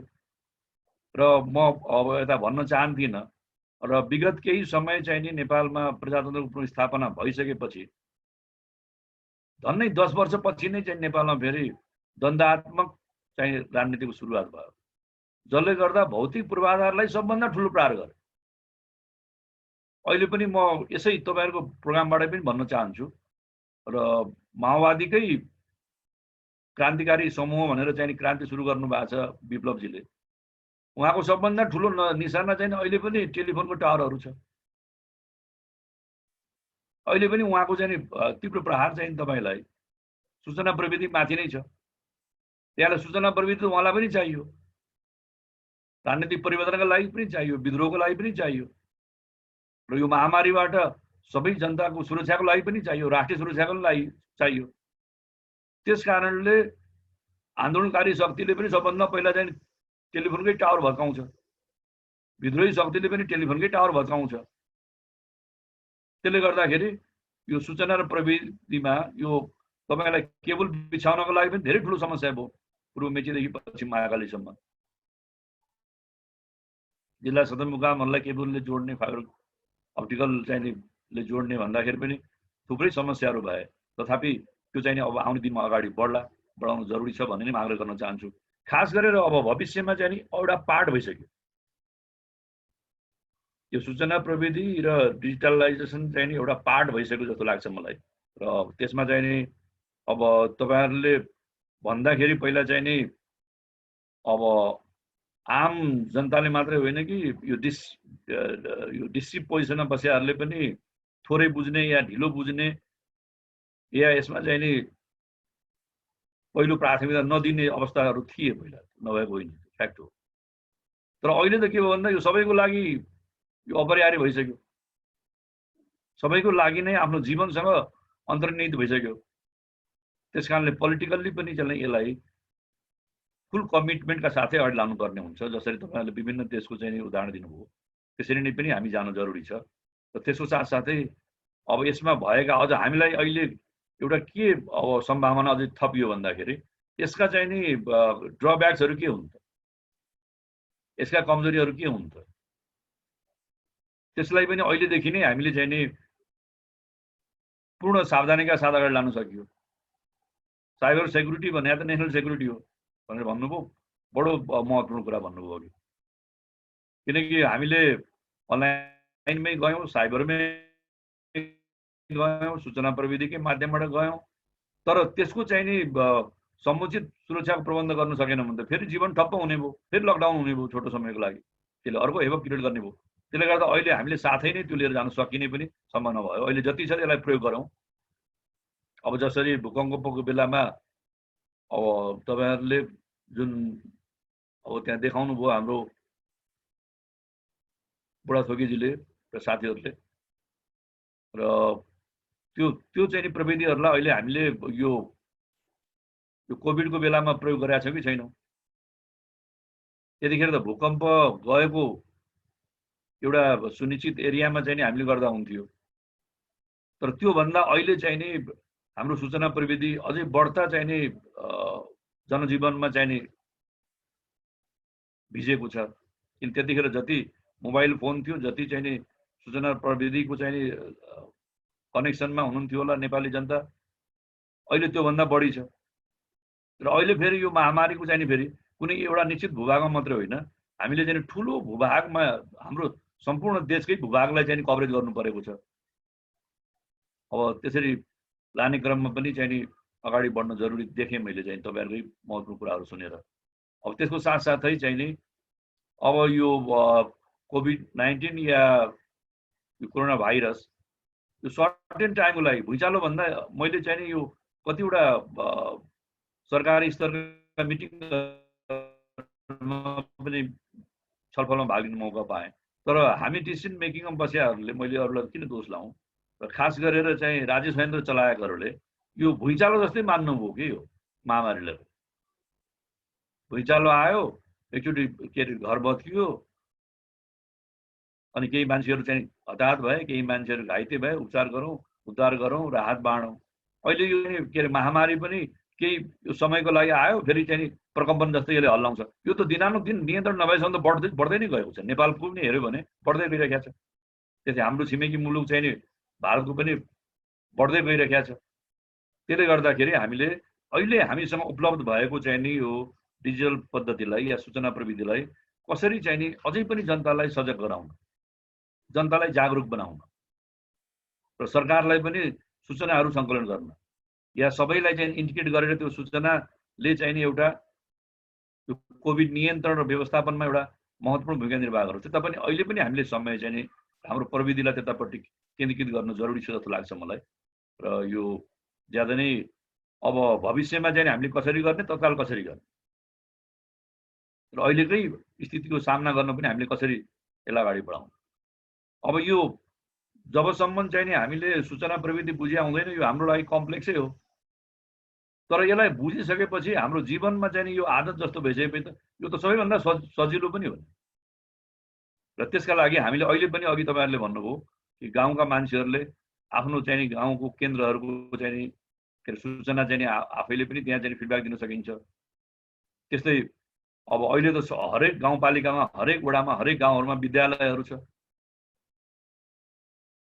त्यो विद्यालयमा शिक्षित चाहिँ नि पढे लेखेका शिक्षकहरू हुनुहुन्छ, र उहाँहरूसँग पनि सूचना प्रविधिको पहुँचमै उहाँहरू हुनुहुन्छ। उहाँहरू सबैसँग मोबाइल छ। त्यहाँले त अहिले त त्यो उहाँहरूले आफ्नो गाउँमा, आफ्नो ठाउँमा भएको कुराहरू सूचनाबाट तुरुन्तै चाहिँ फिडब्याक दिन सक्ने अवस्था छ। त्यसले गर्दाखेरि यो सूचना प्रविधि क्षेत्रले पनि र योसँग आबद्ध भएका विभिन्न संस्थाहरूले पनि, प्राविधिक संस्थाहरूले पनि, राज्यले पनि, सरकारले पनि, अब सरकार पनि तीन तहको छ, स्थानीय सरकार, प्रदेश सरकार र सङ्घीय सरकार। तिनै तहका सरकारहरूले पनि यो सूचना प्रविधिलाई अहिले पनि तत्काल अधिकतम प्रयोग गरेर, बढीभन्दा बढी यसलाई सदुपयोग गरेर यो महामारी नियन्त्रण र व्यवस्थापनका लागि हामीले यसको सदुपयोग गर्न सक्छौँ भन्ने म आग्रह गर्न चाहन्छु। त्यसमा तपाईँहरूले पनि जुन फिडब्याक दिइरहनु भएको छ, अब त्यो ज्यादै महत्त्वपूर्ण छ। र यो यसलाई चाहिँ नि जस्तै आज हामीले बहस गऱ्यौँ, र यो बहसलाई चाहिँ नि हामीले अन्य साथीहरूको बिचमा पनि पुर्याउनु जरुरी छ। र तपाईहरुले त अघि तीनजना हाम्रो आदरणीय चाहिँ नि नम बुढाथोकीजी, त्यस्तै आनन्द खनालजी र राजीव सुब्बाजीले त यति महत्त्वपूर्ण तपाईहरुले कुरा गर्नु भएको छ। वास्तवमा तपाईका अरु कलिग्सहरु पनि, अरु साथीहरु पनि हुनुहुन्छ, अरु एक्सपर्ट पनि, र सबैजना लागेरै चाहिँ नि हामीले अब भोलि भविष्यमा सूचना प्रविधिलाई हामीले कसरी जनजनमा पुर्याउने र अहिले भएको सूचना प्रविधिलाई पनि हामीले यो महामारी नियन्त्रणका लागि, रोकथामका लागि र व्यवस्थालाई कसरी प्रयोग गर्ने त्यतापट्टि हामी केन्द्रित हुनु जरुरी छ भन्ने म आग्रह गर्न चाहन्छु। र यति भन्दै म सिडिएनका अध्यक्षजी लगायत सबै साथीहरूलाई र विज्ञ साथीहरू र आफ्ना विचार प्रस्तुता आदरणीय अग्रजहरूलाई पनि म धेरै धेरै धन्यवाद दिँदै आफ्नो भनाइ टुङ्ग्याउँछु। धन्यवाद। धन्यवाद आदरणीय बालकृष्ण खाँड दाई, उहाँले आफ्नो कुराहरू एकदमै महत्त्वपूर्ण तरिकाले राख्नुभयो। वास्तव उहाँको कुरा सुनिसकेपछि मलाई चाहिँ उहाँ एउटा पोलिटिकल लिडर भन्दा पनि मोर आइसिटी एक्सपर्ट। उहाँले विदेश सिङ्गापुरमा कसरी चाहिँ यो कोभिड-19 को ट्र्याकिङ गरेको कुरादेखि लिएर पहिलोचोटि भनौँ न टेलिभिजन आउँदाखेरि चाहिँ टेलिभिजनमा पैसा खर्च गर्ने कि डेभलपमेन्टमा, यो कुराहरू एकदम महत्त्वपूर्ण कुराहरू राखेर जानुभयो। यहाँलाई धेरै धेरै धन्यवाद। यहाँलाई म फेरि म व्यक्तिगत तर्फबाट पनि सिडिएनको तर्फबाट पनि हाम्रो छोटो नोटिसमा यहाँ आइदिनु भयो, त्यसको लागि पनि म पुनः धन्यवाद दिन चाहन्छु। अब हामी लगभग कार्यक्रम अन्तिमतिर आइसकेका छौँ। अबको सेसन रहेको छ क्वेसन एन्सर। अब यसमा चाहिँ हाम्रा प्यानलिस्टहरू, पेपर प्रस्तुताहरूलाई चाहिँ हाम्रा साथीहरूले एटेन्ड जो पार्टिसिपेन्ट हुन्छ उहाँहरूले केही क्वेसनहरू राख्नुहुन्छ होला। यसको लागि चाहिँ म सञ्जय पाण्डे भाइलाई चाहिँ अनुरोध गर्दछु र म पनि यहाँहरूबाट बिदा हुन्छु। हस्, नमस्कार।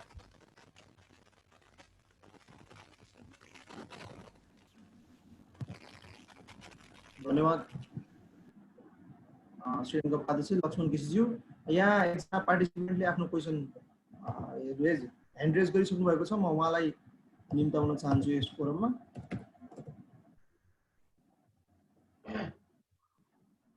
सञ्जय राज अधिकारीज्यू सुन्नुहुन्छ मलाई? सुन्छु। ल आफ्नो प्रश्न नाम खुलाइदिएर। मेरो प्रश्न डाक्टर राजीव सुब्बा सरलाई। राजीव सुब्बा सरले चाहिँ इस्टोनिया, क्रोएसियाको चाहिँ यो आइटी सेक्टरको डेभलपमेन्टको बारेमा असाध्यै चाखलाग्दो विषयहरू बताउनु भयो। अब उहाँले चाहिँ उहाँ आफू इन्भल्भ भएको इन्स्टिट्युसनमा उहाँले काम गर्दाखेरि मेजर आइटी सेक्टरमा के परिवर्तन गर्नुभयो त्यो पनि जान्न पाएदेखि असाध्यै राम्रो हुन्थ्यो। हस्, धन्यवाद।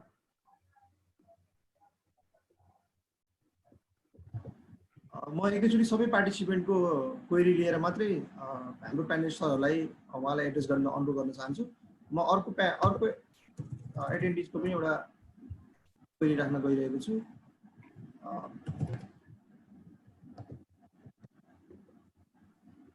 भरत पन्थीजी, तपाईँले सुन्नु भएको छ मेरो आवाज?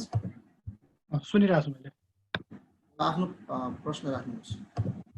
मेरो प्रश्न पनि डाक्टर राजीव सुब्बाज्यूलाई नै छ। अब अहिले हामीले महामारीको बेलामा मात्रै डिजिटल ट्रान्सफर्मेसनको कुरा अलिक बढी गइरहेको छ। अबको समयमा हामी डिजिटलाइजेसनमा गएनौँ भने अब अन्तर्राष्ट्रिय जगतमा पनि अब देशकै पनि एउटा कस्तो भने एउटा देशले कम्पिटेटिभ एडभान्टेज लस गर्ने सिनेरियो देखिन्छ। राजीव सरको विचारमा चाहिँ अब अहिले देशले हामीले नेपालबाट तुरुन्तै सरको विचारमा देशले कुन कुन चिजहरूमा चाहिँ यो लगानी गर्नुपर्छ अथवा कुन कुन चिजमा चाहिँ आफ्नो उपस्थिति जनाउनुपर्छ जस्तो लाग्छ यो सूचना तथा प्रविधिको विचारमा? धन्यवाद। धन्यवाद भरतपन्थीजी। त्यसैगरी यहाँ कृपया आफ्नो नाम, पुरा नाम लेखेर मात्र आफ्नो ह्यान्ड रेज गर्नु होला। पुरा नाम नलेखेको पार्टिसिपेन्टहरूको प्रश्न म लिन असमर्थ छु, त्यसको लागि मलाई क्षमा गर्नुहोला। यहाँ क्वेसन एन्ड एन्सरको सेक्सनमा पनि 2-3टा क्वेसन आएको छ। एउटा राजीव सरलाई आएको छ, म क्वेसन पढेर सुनाउँछु। Thank you for your insights. You have mentioned of making the access to internet service as a basic right in Nepal. Sir, how could a country like Nepal realize this in terms of the feasibility, cost incurred, and possible government's intervention for this? Now it seems too far as government cannot even enforce some internet discount to people in this pandemic situation. I'm inquiring about the modality of such internet access rights. Rajiv sir हजुरले पनि यो हेर्न सक्नुहुन्छ।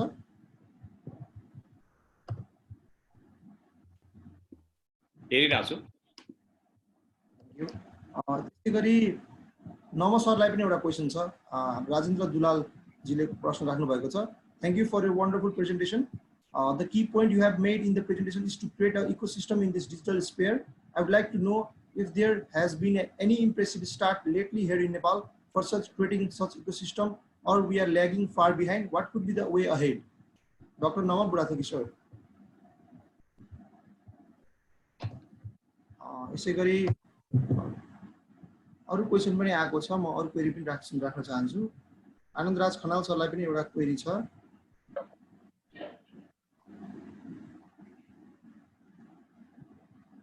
Anand sir, what is the critical element that will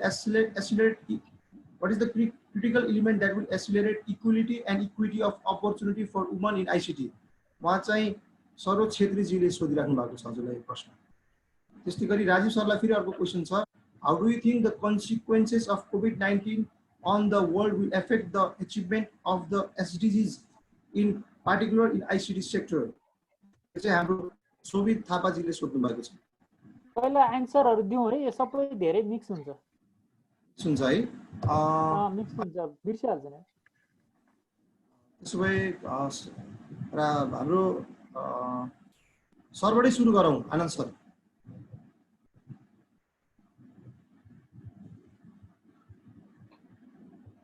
एकछिन।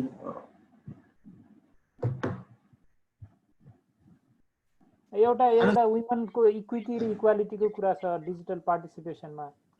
अब हामीले नीति बनाउँदाखेरि सूचना तथा सञ्चार प्रविधि नीति 2072 सालमा ल्याउँदाखेरि वुमेनको केसलाई भेरी पर्टिकुलरली हामीले फोकस गरेका थियौँ। नम्बर 1, कार्यान्वयनको तहमा जाँदाखेरि एनटिएले गर्ल्स इन आइसिटी डे भनेर त्यसलाई एकदमै धेरै फोकस गरेर क्यापासिटी बिल्डिङदेखि लिएर अवेरनेसदेखि लिएर साइबर सेक्युरिटीदेखि लिएर सबै ओभरअल इकोसिस्टममा त्यसको चाहिँ प्रत्येक वर्ष बजेट बढाउँदै स्टेक होल्डरहरूलाई थप्दै त्यसको एरिया एक्सपान्सन गर्दै गएको हो। मलाई लाग्छ फन्डामेन्टल्ली नीतिगत रूपमा नीतिले भन्छ, कार्यक्रमको रूपमा चाहिँ यसरी गर्दै जाँदाखेरि त्यो इक्विटी र इक्वालिटी चाहिँ बढाउन सकिन्छ भन्ने मलाई लाग्छ। दोस्रो प्रश्न छ महिलाई रहेछ एउटा, is the connectivity encouraging the current startup atmosphere in Nepal? How can national policy intervene in this chain to give a boost in reducing the digital divide for entrepreneurship? I am imagining a situation where a tech enthusiastic in a remote village starts digital business from there only. How can a government encourage this business? भन्ने कुरा छ। अब at present connectivity त्यति धेरै encouraging छैन, त्यही भएर एनटिएले चाहिँ दुईटा प्रोजेक्टहरू अगाडि बढाएको एकदम म्यासिभ रूपमा। एउटा चाहिँ ब्याकबोन कनेक्टिभिटी, सबै जिल्ला सदरमुकाम नगरपालिकाहरूमा चाहिँ रिलायबल ब्रडब्यान्ड नेटवर्क बनाउने भनेर अप्टिकल फाइबर बेस, त्यो काम चाहिँ हामीले 3टा अपरेटर मार्फत गर्ने भनेर टेन्डर सेन्डर गरिसकेको पनि धेरै समय भयो, तर कार्यान्वयन हुन सकेको छैन। नम्बर 1। दोस्रो कुरो चाहिँ ब्रडब्यान्ड एक्सेस नेटवर्क भनेर आइएसपीहरू मार्फत अहिलेको पब्लिक इन्स्टिट्युसन्सहरू, गभर्मेन्ट इन्स्टिट्युसनहरू जोड्ने र अन डिमान्ड सर्भिस दिन सक्ने नेटवर्क बनाउने भन्ने थियो। अब त्यो ब्याकबोनै तयार नभएको हुनाले अहिले जुन आइएसपीहरूले 41 जिल्लामा त्यो प्रोजेक्ट कम्प्लिट गरेका छन्, त्यसले चाहिँ त्यो स्केलेबल डिमान्ड चाहिँ फुलफिल गर्न सक्दैन। एट प्रेजेन्ट त्यो कनेक्टिभिटी चाहिँ त्यति धेरै इन्करेजिङ छैन, तर त्यो ब्याकबोन नेटवर्क कम्प्लिट भयो भने ISPs can ride on those backbone networks and create a access network that will address this connectivity gap. र पोलिसी इन्टरभेन्सन चाहिँ अहिलेको जुन digital divide can exist in multiple dimension. एउटा सबभन्दा ठुलो एक्सेसमै डिजिटल डिभाइड छ, जुन कुरा एनटिएको प्रोजेक्टहरूले एड्रेस गर्छ। त्यसपछि एफोर्डेबिलिटी ग्याप छ। अब एफोर्डेबिलिटी ग्याप चाहिँ यो एड्रेस गर्न एकदमै गाह्रो छ, किनभने एकातिर सरकारले नीतिगत रूपमा कस्ट घटाउने भन्छ, तर अर्कोतिर सरकारले फेरि बजेट मार्फत चाहिँ ट्याक्सहरू बढाइरहेको छ। त्यसले गर्दाखेरि हामी चाहिँ अलिकति अप्ठ्यारो स्थितिमा छौँ। यो affordability will become a very major problem for most of the people to access broadband service. अर्को कुरा चाहिँ पोलिसी इन्टरभेन्सन चाहिँ यो स्टार्टअपहरूको लागि जुन छ, अब अहिलेको डिजिटल नेपाल फ्रेमवर्कले स्टार्टअपलाई भेरी स्पेसिफिकली मेन्सन गरेको छ। तर हाम्रा नीतिगत व्यवस्था, अघि नै मैले सुरुमा मेरो प्रेजेन्टेसनमा भने कि अब नीतिगत कमिटमेन्टहरू हुने तर कार्यान्वयन चाहिँ नहुने स्थिति हुँदाखेरि अब यो अब कसरी जान्छ चाहिँ म भन्न सक्दिनँ। तर त्यहाँ चाहिँ स्टार्टअपहरूको चाहिँ विशेष व्यवस्था चाहिँ गरेको छ यो डिजिटल नेपाल फ्रेमवर्कमा। मैले अहिले यति नै भने। धन्यवाद। आनन्द सर, हजुरलाई अझै एउटा प्रश्न आएको छ। दर्शन तिवारीजीले हजुरलाई प्रश्न राख्नु भएको छ। हजुरले यो सकाएपछि म अरू प्यानलिस्टमा छु। How can country like Nepal can secure its data from theft or misuse भनेको चोरी चकारीबाट कुरा गर्नुभएको छ। I would like to draw recent examples of violate data misuse and news paper interrupt for Anand sir भनेर सोध्नु भएको छ। यो जति धेरै आइसिटीको प्रयोग हुन्छ यो साइबर थ्रेट्सहरूको पनि त्यति नै मात्रा बढ्दै गएको हामीले अन्तर्राष्ट्रिय तथ्याङ्कहरूबाट देख्छौँ। अब सबभन्दा अघि डाक्टर साहबले भन्नुभयो कि साइबर सेक्युरिटीलाई नेसनल सेक्युरिटीको रूपमा ग्रहण गर्नुपर्छ। त्यो भनेको चाहिँ 5वटा पिलरमा काम गर्नुपर्छ भनेर आइटियूले ग्लोबल साइबर सेक्युरिटी एजेन्डामा भनेको छ।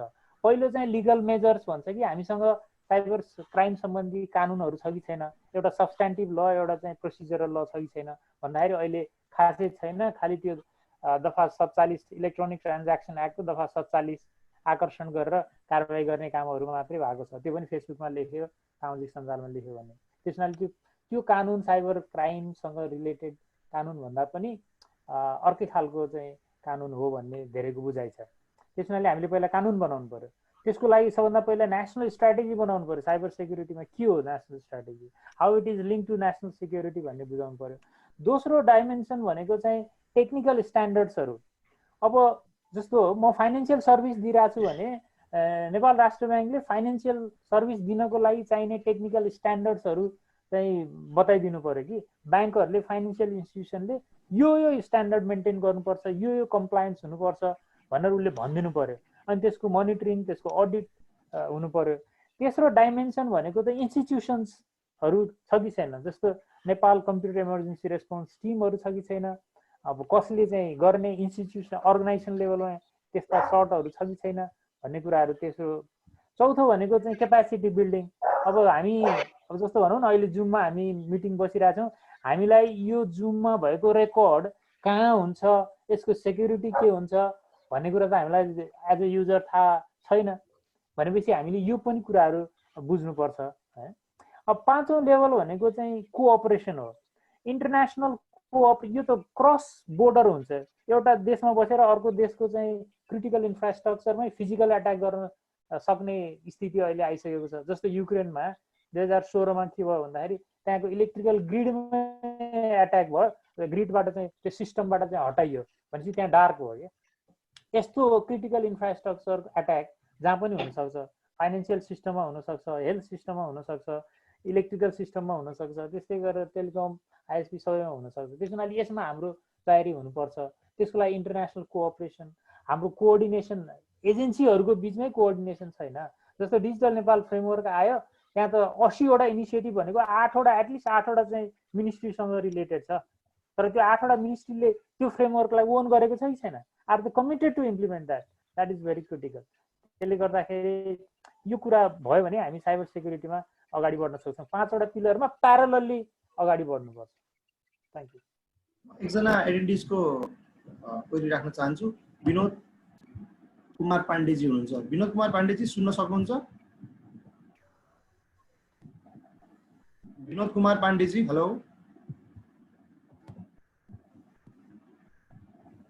उहाँ रिचमा हुन्न। उहाँको एउटा क्वेसन चाहिँ कसलाई छ भन्ने चाहिँ थाहा भएन।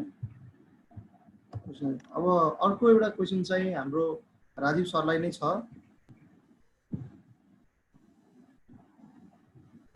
नव सरलाई रहेछ। नयाँ आइसिटी स्टार्टअपहरूलाई कोभिड-19ले ठुलो इफेक्ट पारेको छ, यसलाई कसरी रिकभर गर्न सकिन्छ? Any suggestions for new IT एन्टरप्रेनरहरूलाई? नव सरलाई।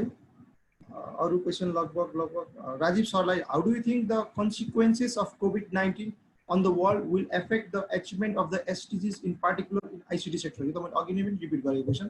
यति नै हो हाम्रो अहिलेको लागि क्वेरी। ब्याक टु म अब हाम्रो राजीव सुब्बा सरसँग पुग्छु। हजुर सञ्जयजी धन्यवाद। मैले सम्झना मैले कहीँ मिस गरेँ मलाई रिमाइन्ड गराउनु होला।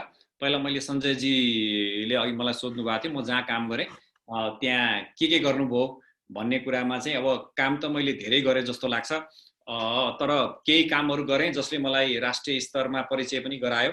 खास गरिकन भूकम्पको 2015 को भूकम्पको समयमा मैले सामाजिक सञ्जालको प्रयोग गरेर नेपाल प्रहरीका लागि नागरिकका लागि सूचना आदान प्रदान गर्ने जुन मेकानिजम डेभलप गर्नमा नेतृत्वदायी भूमिका खेलेँ, जसले नेपाल प्रहरीकै साख पनि बचायो जस्तो लाग्छ मलाई। त्यतिखेर सुरक्षा फौजहरूले गर्ने कार्यलाई लिएर नेपाल प्रहरीलाई लिएर गरेको कार्य सामाजिक सञ्जाल प्रयोग गरेर खास गरिकन ट्विटरमा हाम्रो उपस्थिति सशक्त थियो र त्यसको केही प्रमाणहरू पनि हामीसँग अहिले पनि पाइन्छ। तर समग्रमा यो प्रविधि प्रयोग गरेर केही गर्न सकेकोमा म आफै खुसी छु। एउटा प्रमाण पनि के भने सम्माननीय प्रधानमन्त्रीज्यू अहिले केपी शर्मा ओलीज्यू अहिले प्रधानमन्त्री हुनुहुन्छ र त्यतिखेर पनि उहाँ प्रधानमन्त्री हुनुहुन्थ्यो। नास्कले नेसनल एकाडेमी साइन्स एन्ड टेक्नोलोजीले मलाई चाहिँ आइसिटी प्रबन्धनको पुरस्कार दिएको थियो 50,000 को राशि सहित। मैले उहाँकै हातबाट लिएको हो। नेपाल प्रहरीका प्रहरी महानिरीक्षकज्यूले त्यतिखेर मलाई उत्कृष्ट प्राविधिक प्रहरी भनेर पुरस्कार समेत दिनुभएको थियो। त्यो सामाजिक सञ्जालको प्रयोग कसरी गर्ने र त्यो गरेको आधारमा नागरिकलाई कसरी सूचना दिन सकिन्छ लिन सकिन्छ इज अ क्राउड सोर्सिङ एउटा कन्सेप्ट हामीले चाहिँ नेपाल प्रहरीमा लगाएको थियौँ। त्यो एउटा मेरो करियरमै ठुलो प्रोजेक्ट हो जस्तो मलाई लाग्छ। अर्को मैले अघि सुरुमै भन्न लागेको थिएँ, एक्चुअली मैले सोधेको त्यो अब नेसनल कन्टेक्स्ट आएपछि भन्नुला भन्नुभयो, तपाईँले सोधिदिनु भयो। जस्तो अहिले तपाईँले के देखिन्छ भने ट्राफिक प्रहरीहरूले नाकाहरूमा मोबाइल फोन बोकिरहेको हुन्छ र त्यो मोबाइल फोनले उहाँहरूले बसको ड्राइभरको यो लङ डिस्टेन्सको बसको ड्राइभरको फोटोहरू खिच्नुहुन्छ। जस्तो यहाँबाट बस चाहिँ मानुस महेन्द्रनगरको लागि गयो भने त्यो बस चाहिँ नागढुङ्गामा पुगिसकेपछि ट्राफिक प्रहरीले आफ्नो मोबाइल निकाल्छ र त्यो फोटो खिच्छ र त्यो बस 250 किलोमिटर क्रस गर्नुपर्ने ठाउँमा चाहिँ दुईटा सवारी चालकको प्रावधान हुनुपर्छ। अब ट्राफिकले त्यो चेक कसरी गर्ने भन्दाखेरि नागढुङ्गामा खिचेको फोटो बस नम्बर सहितको डिटेलहरू तपाईको चाहिँ कुनै एउटा डिस्टेन्समा मानुस चितवनमा अथवा बुटोलमा अथवा अत्तरियामा चाहिँ ट्राफिकले मोबाइल निकाल्छ र उसले त्यो बस नम्बर हेरिसकेपछि इन्ट्री गर्छ र अनि त्यो ड्राइभर त्यही हो कि अर्को ड्राइभर हो भनेर चेक जाँच गर्छ हैन। यसले यति सिम्पल कुरा रहेछ। यो हाम्रो एउटा छलफलमा एउटा तालिमको दौरानमा एकजना एसपी साहबले यसो गर्नु पर्यो श्रीमान, यहाँ चाहिँ यो टाइम कार्डले मात्रै भएन भन्ने सन्दर्भमा हामीले छलफल गरेर एउटा सिम्पल एप्लिकेसन बनायो जुन राज्यलाई केही भार पनि छैन, खासै भार छैन। त्यो एउटा डिजिटलाइजेसन एउटा प्रोसेसमा हामी गएको उदाहरण मैले जुन नागरिकहरूले बाहिर देख्नुहुन्छ भनेर भने। त्यसै गरिकन लेस पेपर भन्ने हामीले म जुन निर्देशनालयमा मैले काम गरेँ त्यसलाई डिजिटाइज गर्न हामीले लेस पेपर प्रणालीको विकास गरेका थियौँ। जम्मा 8 लाख रुपियाँको चाहिँ लगानी थियो। त्यसले वर्षमा 18 लाख रुपियाँको कागज सञ्चार निर्देशनालयलाई बचत गर्छ र त्यो सस्टेन गर्नु पनि पर्दो रहेछ भन्ने पनि एउटा चाहिँ लर्निङ भइसकेपछि हामीले 3700 सञ्चारकर्मीहरूलाई तालिम दिनको लागि एउटा लेस पेपर तालिम केन्द्र पनि हामीले खोल्यौँ र त्यो 40 वटा कम्प्युटर राखेर हामीले त्यो तालिमहरू दिएर अहिले त्यो कार्यक्रमलाई सञ्चालन सस्टेन गर्नको लागि हामीले त्यो प्रयास गरेका छौँ। लिस्ट लामो छ। नेपाल प्रहरीमा भिस्याट प्रणाली भित्र्याउने मध्येको एउटा व्यक्ति म पनि हुँ, जसमा आनन्दराज खनालजीले सहयोग गर्नुभएको थियो र अहिले एनटिएका साथीहरूले पनि सहयोग गरिराख्नु भएको छ। त्यो भिस्याट प्रणालीहरूले हामीले नेपालको 7 वटा दुर्गम जहाँ कुनै पनि प्रकारको नागरिकलाई सूचनाको कम्युनिकेसनको सुविधा छैन त्यहाँ नेपाल प्रहरीको भिस्याट छ। त्यहाँबाट नागरिकले सम्बन्धित ठाउँमा सूचना दिन सक्छ भनेर हामीले त्यो मेकानिजम डेभलप गरेका छौँ। अहिले त्यसलाई इन्टिग्रेटेडमा लाने हामीले प्रयासहरू गरेका छौँ र यो विभिन्न छन्। एचएफ रेडियो भन्छ, सफ्टवेयर डेभलपमेन्ट रेडियोहरू हामीले भित्र्यायौँ। यो भिजुअली टेक्नोलोजीहरू पनि नेपाल प्रहरीले प्रयोग गरिरहेको अवस्थाहरू छ। नयाँ नयाँ प्रविधिहरू आउँदैछ। यसमा लिस्ट लामो छ। सिम्पल म त के भन्छु भने मेरो बारेमा गुगल गर्नुहोस्, केही न केही तपाईँले भेटाउनुहुन्छ। अहिले गुगल डक्टर चाहिँ यति पावरफुल छ कि उसले जसको व्यक्तिको बारेमा पनि भनिदिन्छ हामीलाई। त्यो चाहिँ मैले भन्न चाहेँ। अब धेरै मैले आफ्नो बारेमा बखान गर्न आवश्यक ठानिनँ। दोस्रो प्रश्न मैले सम्झेसम्म भरतजीले सोध्नु भएको थियो। भरतजीले सोधेको प्रश्नमा नेपाल सरकारको अथवा सूचना प्रविधिको विकासको लागि कहाँ उपस्थित हुनुपर्छ, यो त एकदम ब्रोड क्वेसन भयो। ब्रोड क्वेसनमा अहिले तत्कालीन यति छोटो समयमा सबै जवाफ दिन सक्दिनँ, तर मलाई लाग्छ यसमा अझ आनन्दराज खनालजीले अझ राम्रोसँग भन्नु सक्नुहुन्छ जस्तो मलाई चाहिँ लाग्छ। तर अहिलेको तत्कालीन सम्बन्धमा एउटा टेक्नोलोजिस्ट एउटा कर्मचारी स्टिल आम कर्मचारी र मैले बुझेको एउटा नीतिगत लेभलमा मैले काम गरिसकेको हुनाले मलाई के लाग्छ भने नेपाल सरकारसँग अहिले लामो कुरा केही गर्न पर्दैन। डिजिटल फ्रेमवर्क हामीसित बनिसकेको अवस्था छ। डिजिटल फ्रेमवर्कले वन नेसन त्यत्रा चाहिँ त्यो 8 स्ट्रिमहरुमा हामीले काम गर्ने र कार्ययोजना सहितको एउटा खाका तयार भइसकेको अवस्था छ। अब यसको लागि फेरि एउटा चाहिँ ठुलो कमिटी पनि बनाइरहनु पर्दैन। प्रधानमन्त्री कार्यालयको अन्तर्गतमा एउटा कोर टिम बनाउने जसले कोलाबोरेसन गर्छ, जुन हामीले इस्टोनियाबाट सिक्न सक्छौं।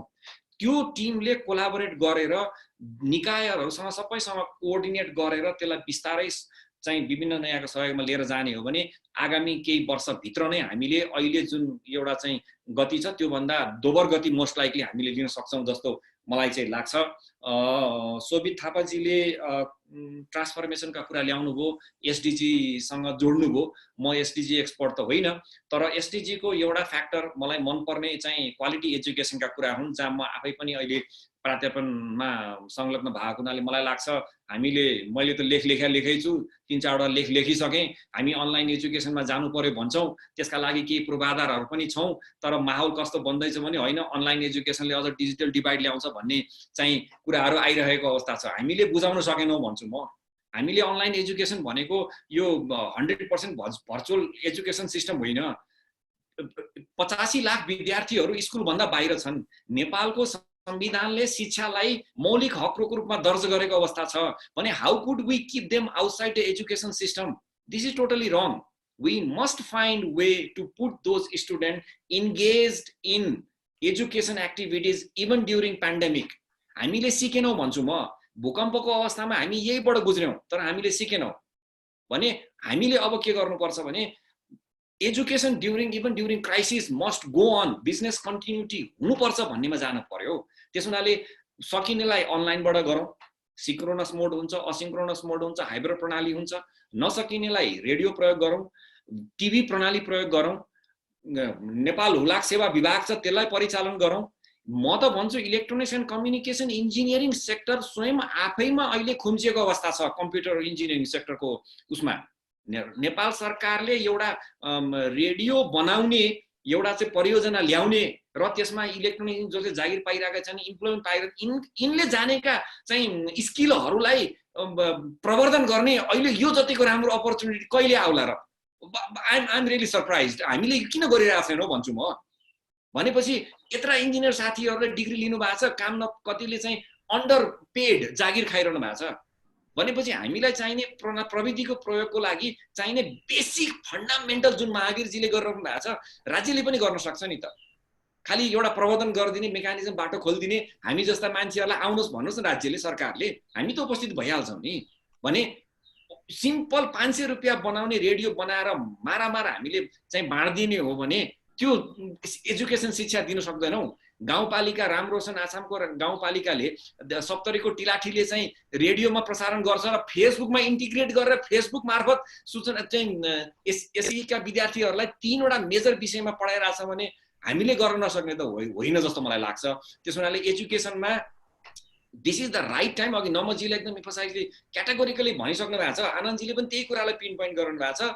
This is the time in crisis which is pointing us, we must have an initiative to take the transformation to the next level. हामीसँग केही छ भन्ने कुरा त डेटाले पनि भनिरहेछ, स्टडीले पनि भनिरहेछ। भनेपछि अर्को अब ट्रान्सफर्मेसनमा जाने हो मौका यही हो। एसडीजी का खास गरिकन यही गोललाई पनि हामीले चाहिँ हाम्रो नेपालको तर्फबाट कन्ट्रिब्युसन गर्न सक्छौं। खास गरी डिजास्टर रिस्क रिडक्सनमा नेपालको लर्निङहरु राम्रो छ, त्यसलाई हामीले अझ अर्को स्तरमा लान सक्छौं जस्तो मलाई लाग्छ। अहिलेलाई यति नै, धन्यवाद। धन्यवाद राजीव सुब्बा सर। अब चाहिँ म यो विभिन्न एटेन्डिजहरुको क्वेरीको एड्रेस गरिदिनको लागि डाक्टर नम सरलाई यो फोरम हेर्नु भन्न चाहन्छु। सञ्जय भाइ थ्यांक यू। समय अलि ढिला भयो जस्तो मलाई लाग्छ। मैले एउटा हाम्रो राजेन्द्रजीको एउटा क्वेसन त इकोसिस्टमको मैले कुरा गरेको हुनाले त्यसमा नेपाल कहाँनिर छ त्यसमा भन्ने उहाँको जिज्ञासा छ। अब हामीले यसरी बुझ्नु पर्यो, इकोसिस्टम क्रिएट गर्ने भनेको चाहिँ 1 or 0, यस अर नो भन्ने जस्तो कुरा होइन। यहाँ पुगेपछि भइसक्यो, यहाँ पुगेपछि यहाँसम्म भएको छैन भन्ने जस्तो कुरा होइन। प्रगति केही भएको छ, तर म एक हात कुरा भन्छु, हाम्रो एजुकेसन छ नि, हाम्रो कलेजहरुमा जस्तो किसिमको पढाइ हुन्छ, म अलिकति यो फिलोसफिकल भन्दा अलिक प्र्याक्टिकल कुरा गरौँ, त्यो चाहिँ एकदम टुल ड्रिभन छ है। त्यहाँ चाहिँ न्यारो टेक्निकल सेन्सको पढाइ हुन्छ, त्यो कम्पिटेन्स चाहिन्छ, द्याट्स गुड। तर यो मैले भनेको यो सोसियो टेक्निकल अप्रोच भन्छ, यो पनि म अमेरिकामा पिएचडी गर्न गएपछि मात्रै मैले पनि थाहा पाएको। म यहाँ बस्दाखेरि म पनि चाहिँ टुल अप्रोच त्यसमै थिएँ। अनि त्यहाँ गएपछि मलाई झस्याङ्ग भयो होइन। अनि त्यहाँ मैले पढ्दाखेरि चाहिँ नि रिसर्चहरू छ कि तपाईँको 1/3 इन्फर्मेसन सिस्टम चाहिँ कम्प्लिटली फेल, 2/3 इन्फर्मेसन सिस्टम चाहिँ partially fail, actually only few information system that succeed है भनेर यो त रिचर्ड हिक्सले 2003 मा एउटा चाहिँ म्यासिभ स्टडी नै गर्नुभएको छ कि खास गरी डेभलपिङ कन्ट्रीमा। त्यसैले अब हामी कहाँ अरू प्रोजेक्टहरू जस्तै 3 वर्ष लाग्छ भनेको प्रोजेक्ट चाहिँ 10 वर्ष लाग्ने, 12 वर्ष लाग्ने, यसमा यो होइन यो कम्प्युटिङको क्षेत्र पनि अछुतो छैन कि हाम्रो इन्जिनियरिङको चाहिँ फिल्ड जस्तै छ। त्यसैले त्यसको एउटा फन्डामेन्टल फ्ल चाहिँ नि हाम्रो त्यो होलिस्टिकली हामीले चाहिँ नसोच्ने भएको हुनाले, अब मैले सर्टमा भन्दाखेरि त्यसमा हामीले काम गर्नुपर्ने धेरै छ। जस्तै हामीले हेर्छौँ नि पत्र पत्रिकामा पढ्छौँ, हाम्रो 2 अरब 3 अरबको अहिले ठुलो आइसिटीको प्रोजेक्टहरू चाहिँ नि पनि पेपरमा सुनिन्छ नि, त्यसमा चाहिँ नि मैले डिटेलमा त हेरेको छैन। त्यसमा हाम्रो बजेटको एलोकेसन मात्रै हामीले हेऱ्यो भने हामीलाई त्योबाट थाहा हुन्छ, त्यहाँ टेक्नोलोजी टुललाई मात्रै इन्भेस्टमेन्ट गर्ने हाम्रो चलन छ है। अरू चिजहरू छ नि होइन, एजुकेसन अवेरनेस इभन है, अब तपाईँको चाहिँ पोलिसी अरू चिजहरूमा चाहिँ नि ह्युमन क्यापासिटी यो सबै चिजलाई चाहिँ नि ध्यानमा राखेर त्यो बजेटको एलोकेसनमै हुँदैन हाम्रो। मलाई लाग्दछ त्यसको चाहिँ 80-90-95% पैसा चाहिँ नि खालि त्यो हार्डवेयर किन्ने, कम्प्युटरको चाहिँ चिज किन्ने, त्यहाँ ल्याउने राख्ने अनि त्यसपछि भइहाल्छ भन्ने किसिमको नै हाम्रो प्रिडोमिनेन्ट चाहिँ नि सोच within the government, even beyond the government. हाम्रो एजुकेसन पढाउने पनि हाम्रो त्यस्तै छ, द्याट्स भेरी डेन्जरस। त्यो गऱ्यो भने हामी धेरै पर पुग्न सक्दैनौँ। हाम्रो एउटा इन्थुजियाजम हुने, यो गर्ने भन्ने हुने एउटा इच्छा र भावना एउटा कुरा हो होइन। तर यो अवसरलाई चाहिँ नि प्रयोग गरेर अहिले एउटा डाक्टर राजीवले आनन्दले पनि भन्नुभयो चाहिँ यो डिस्कोर्स सिफ्ट गर्नुपर्छ भने मलाई मन पर्यो। मेरो कुरा मैले अहिले देखेको चाहिँ नि हामीले अहिले इन्भेस्टमेन्ट गर्नुपर्ने त्यहाँ छ होइन कुरा। अब त्यो पनि इन्भेस्टमेन्ट हाम्रो अब चाहिँ ठुलो चिज किन्नलाई मात्र इन्भेस्टमेन्ट गरेर भएन, डिस्कोर्समा पनि, एजुकेसनमा पनि, यस्तै छलफलमा पनि होइन। यो हामीले फ्री गर्छौँ नि होइन, यो कति समय गर्छौँ, यो यसमा यस्तो चिजमा पनि इन्भेस्टमेन्ट, यो पनि प्रोसेस हो, यसमा पनि गर्नुपर्छ। त्यसमा मलाई अलिकति डर लागिरहेको छ फ्रेङ्कली भन्दाखेरि, एक्जिस्टिङ प्रोसेसलाई अटोमेट गर्ने होइन। हाम्रो हजुरबुवाको पालामा जसरी त्यो सर्भिस प्रोडक्सन हुन्थ्यो त्यसलाई अब अलिकति कम्प्युटिङ टेक्नोलोजी ल्याएर अटोमेट गर्ने, अलिकति एफिसियन्ट बनाउने भन्ने सोचबाट हामी गाइडेड छौँ। त्यसले गेन त केही गर्छौँ, तर मलाई चाहिँ नि मैले आफूले सोचे जस्तो, इमेजिन गरे जस्तो त्यो डिजिटलाइजेसनको चाहिँ नि भविष्यतिर हामी पुग्छौँ जस्तो मलाई लाग्दैन। म एउटा सानो कुरा भनेर टुङ्ग्याएँ। म एकचोटि 2016 मा भुटान जाँदाखेरि म अचम्म के पऱ्यो भने भुटानको त्यहाँ थिम्पू म्युनिसिपालिटीले स्ट्यान्डफोर्ड युनिभर्सिटी कहाँको मान्छे ल्याएर त्यो डिजाइन थिङ्किङ, अहिले डाक्टर राजीवले पनि युज गर्नुभयो, पब्लिक सेक्टरलाई कसरी यो डिजाइन थिङ्किङ प्रयोग गर्ने र एफिसियन्ट बनाउने कुरा बुझ्नु न। एउटा सर्भिस निकाल्नको लागि हाम्रो 10 वटा चाहिने एक्टिभिटी गर्नु पर्थ्यो पहिला हजुरबाबुको पालामा। ल अब हामी अहिले पनि त्यही नै गरिरहेको छौँ कि 10 वटा चाहिने काम हामी गर्छौँ। त्यो 10 वटै काममा प्रविधिको प्रयोग गराएर अलिकति चाँडै कसरी गर्ने भन्छौँ। तर प्रविधिको दुनियाँमा त्यो 10 वटा नगर्नु नपरेर मेबी 3टा एक्टिभिटी मात्रै गरेर त्यो सर्भिस पनि निस्कन्छ कि होइन। अहिले हाम्रो पढाइमा हेर्नुहोस् न, स्कुलको अहिले हामीले यो जुम प्रयोग गर्छौँ। पहिलेदेखि पढाइरहेको त्यो पढाइ जुन टुटेको छ नि, गडबडी भएको छ नि, त्यसलाई टुटेको चिजलाई अलिकति चाहिँ जोड्नलाई मात्र यो प्रविधिको प्रयोग गरिरहेको छ। कन्टेन्ट त्यही छ, सोच त्यही छ होइन। तर यो प्रविधिमा जाने भएपछि चाहिँ हामीले नयाँ ढङ्गले इमेजिन गर्नुपर्छ कि त्यो पोटेन्सियल छ। प्रविधि भनेको त्यो चिज हो, त्यसले होइन, त्यसले भएको चिजलाई मात्र होइन कि नयाँ किसिमले सोच्ने, एफिसियन्सी चाहिँ गेन गर्ने त्यहाँ त छँदैछ। अनि फड्को मार्ने चाहिने ढङ्गले सोच्नुपर्छ। त्यसलाई अलिकति फरक किसिमको डिस्कोर्स, सोच, पोलिसी, एजुकेसन यो चाहिन्छ। अब यसमा हामीले काम गर्नु पर्यो भनेर मैले चाहिँ यहाँ अहिले राखेँ। डाक्टर नर्मा सर, त्यो एन्टरप्रेन्योर्सको लागि पनि अलिकति एउटा क्वेसन थियो, क्वेरी थियो। अब त्यो चाहिँ नि अब एक्ज्याक्ट चाहिँ नि जस्तो कस्तो किसिमको एन्टरप्रेन्योरसिप हो त्यो अब मलाई ठ्याक्क थाहा नभए त्यसैले म ठ्याक्क भन्न गाह्रो हो। तर अब एउटा काम मैले ठ्याक्क पनि भनिहाल्छु, जस्तै हाम्रो यो चाहिँ राइड सेयरिङ सर्भिसहरू अनलाइन चाहिँ डेलिभरीको कुराहरू छ नि, उहाँहरूलाई नक्साको ठुलो खाँचो छ। अहिले जस्तै मेरो घरमा मलाई केही चाहियो भने यहाँ ल्याऊ भन्नु पऱ्यो नि त, त्यहाँसम्म कसरी पुग्ने होइन एफिसियन्टली। त्यो त आधा घन्टा हुने चिज दिनभरि लाग्यो त जो पनि पुग्ला होइन, त्यसले त हामी फेरि कहीँ पनि पुग्दैनौँ नि त होइन। त्यो ठिकसँगले गर्न सक्नु पऱ्यो नि। अब त्यसमा अब त्यसले नयाँ किसिमको ऊ पनि निकाल्छ। जस्तै अब त्यही पर्टिकुलरली त्यही लोकेसन बेस्ड म्यापिङको कुराहरूमा चाहिँ नि मेरो टिमले पनि अहिले काम गरिरहेको छ कि। अब त्यसैले अब त्यो उहाँ कुन एन्टरप्रेन्योरसिपको कुरा गर्नुभएको हो, अब स्पेसिफिक कस्तो किसिमको चाहिँ धक्का परेको छ कोभिडले, त्यो अब छुट्टै किसिमको छलफल गर्नु पर्ला त्यसमा। Thank you Raman sir. अब चाहिँ हाम्रो आजका प्रमुख अतिथिलाई पनि 3टा प्रश्नहरू आएको छ। म उहाँलाई मलाई सुन्न सक्नुहुन्छ बालकृष्ण दाइ?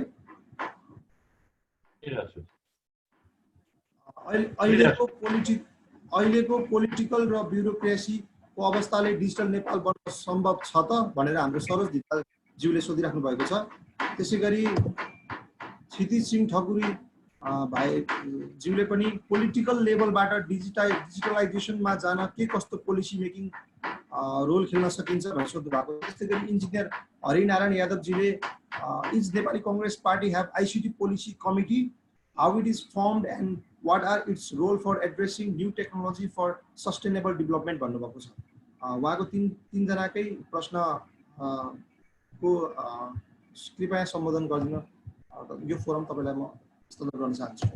अब यो सञ्जयजी तपाईलाई धन्यवाद। र यो कार्यक्रम चाहिँ सुनिरहनु भएका साथीहरूले जसले जिज्ञासा राख्नु भएको छ उहाँहरूलाई पनि धेरै धन्यवाद।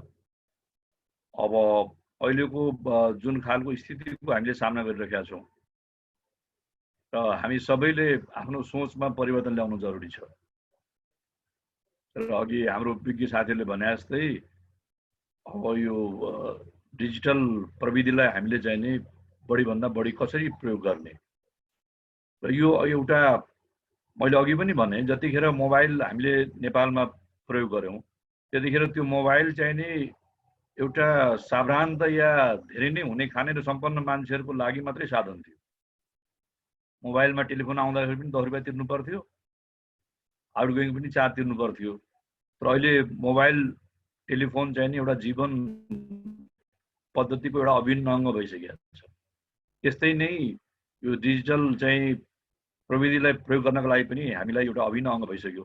त्यसमा पोलिटिकल लिडर्सहरू खाली लिडर्स भन्नाले चाहिँ नि केन्द्रीय सभापति या प्रधानमन्त्रीदेखि लिएर मन्त्री मात्रै होइनन् कि स्थानीय सरकारका गाउँपालिका या वडाका जनप्रतिनिधिहरूले पनि यसलाई चाहिँ नि गम्भीरतापूर्वक लिनुपर्दछ। र पार्टीका उम्मेदवारहरूले अहिले चाहिँ नि हामी स्मार्ट सिटी बनाउँछु भन्दा धेरै ठुलो बहस हुन्थ्यो। वास्तवमा कतिपय हामीले सम्भव भएका स्थानीय निकायहरूलाई गाउँपालिका नगरपालिकालाई स्मार्ट चाहिँ भिलेज स्मार्ट चाहिँ सिटी बनाउनु जरुरी छ, त्यसलाई तीव्र लानु पनि जरुरी छ। र त्यसरी नै अब ब्युरोक्र्याट्सहरूलाई पनि अब यो आवश्यकताले ल्यायो तर परिस्थितिले पनि हामीलाई चाहिँ नि यो पुर्याएको छ। त्यसकारणले हामीले आफूलाई चाहिँ नि कम्पिटेन्ट पनि गराउने हो, आफूलाई परिमार्जन पनि गर्ने हो, सिक्दै पनि जाने र गर्दै पनि जाने हो। त्यसले गर्दाखेरि विभिन्न मुलुकहरूले कतिपय महत्त्वपूर्ण देशले यो क्षेत्रलाई चाहिँ प्रयोग गरेर आफूलाई सम्पन्न बनाउने या शिक्षामा या सुरक्षामा या स्वास्थ्यमा र या कृषिको आधुनिकीकरणदेखि लिएर कृषिको उत्पादन मात्रै भएन कृषि बजारलाई व्यवस्थित गर्नेदेखि लिएर जसरी डिजिटल प्रयोग गरिरहेका छन्, हाम्रो सूचना प्रविधिलाई प्रयोग गरिरहेका छन्, त्यसरी नै नेपालले पनि अब यसलाई चाहिँ प्रयोग गर्नुपर्दछ। र अब म उहाँहरूको कुरामा सहमत छु कि अहिले जुन खालको यो महामारीको हामीले सामना गर्नु परेको छ त्यसकारणले हिजोको नेपाल र यो महामारी र महामारी पछिको नेपाललाई हामीले वास्तै नै एउटा यो क्षेत्रको चाहिँ नि एउटा महत्त्वपूर्ण चाहिँ विकास गर्नुपर्ने अवस्था छ। यही नै मैले भन्न चाहे। धन्यवाद। धन्यवाद आजका हाम्रा प्रमुख अतिथि माननीय बालकृष्ण खाँडज्यू। अब हामी कार्यक्रमको अन्त्यतिर आइपुगेका छौँ। अब यो क्वेसन एन्ड एन्सर सेसनलाई म यही समाप्त भएको घोषणा गर्न चाहन्छु र यो कार्यक्रम यो टक प्रोग्रामलाई समापन गरिदिनु हुन म सेन्टर फर डेमोक्रेटिक इन्जिनियर्स नेपालका केन्द्रीय अध्यक्ष इन्जिनियर शङ्कर प्रसाद पण्डितज्यूलाई हार्दिक अनुरोध गर्दछु।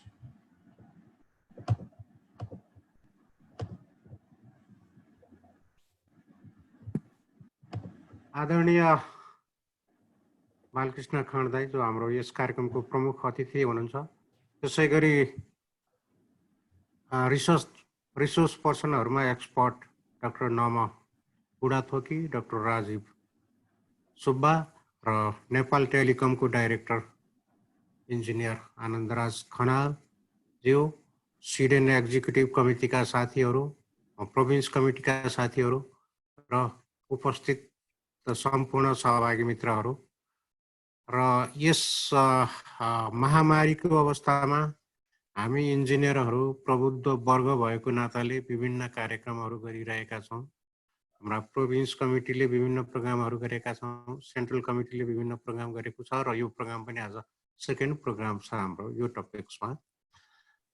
त्यसै गरी यो बाहेक अन्य हामीले सपोर्ट गर्ने कार्यक्रमहरू पनि प्रोभिन्स 1 नम्बरबाट भइरहेको छ, 2मा भएको छ, 5 नम्बर प्रोभिन्सले गरेको छ, ब्लड डोनेसनका प्रोग्रामहरू सुरु भइसकेका छन्, 7 नम्बर प्रोभिन्सले गरेको छ र हामीले समाजलाई र जनतालाई यस्तो अवस्थामा कसरी सपोर्ट गर्न सक्छौँ भनेर प्रयास जारी छ। त्यसैको एउटा पार्टको रूपमा आजको कार्यक्रम हो। म व्यक्तिगत रूपमा र सिडेन एक्जिक्युटिभ कमिटीको तर्फबाट हाम्रा अतिथिज्यूहरू, प्रमुख अतिथि खाँडदाई लगायत सम्पूर्ण अतिथिज्यूहरूलाई हार्दिक आभार प्रकट गर्न चाहन्छु र म अलिकति मेरो आफ्नो कुरा पनि सेयर गर्न चाहन्छु। अहिले मैले क्वेसन एन्सर सेसनमा राखिन।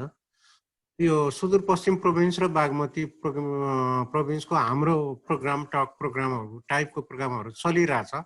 हामीले आइटी सेक्टरमा नै 3टा सेसनहरू चलिसक्यो। हाम्रो 2 जना रिसोर्स पर्सन हाम्रो युनाइटेड स्टेट्सबाट हुनुहुन्थ्यो, एनआरएन नेपालीहरू नै, 1 जना सायद डेनमार्कबाट हुनुहुन्थ्यो होला। यो इस्युहरू हाम्रो इन्जिनियरिङ कम्युनिटीमा अहिले नै यही पिरियडमा पनि हामीले उठिरहेछौँ।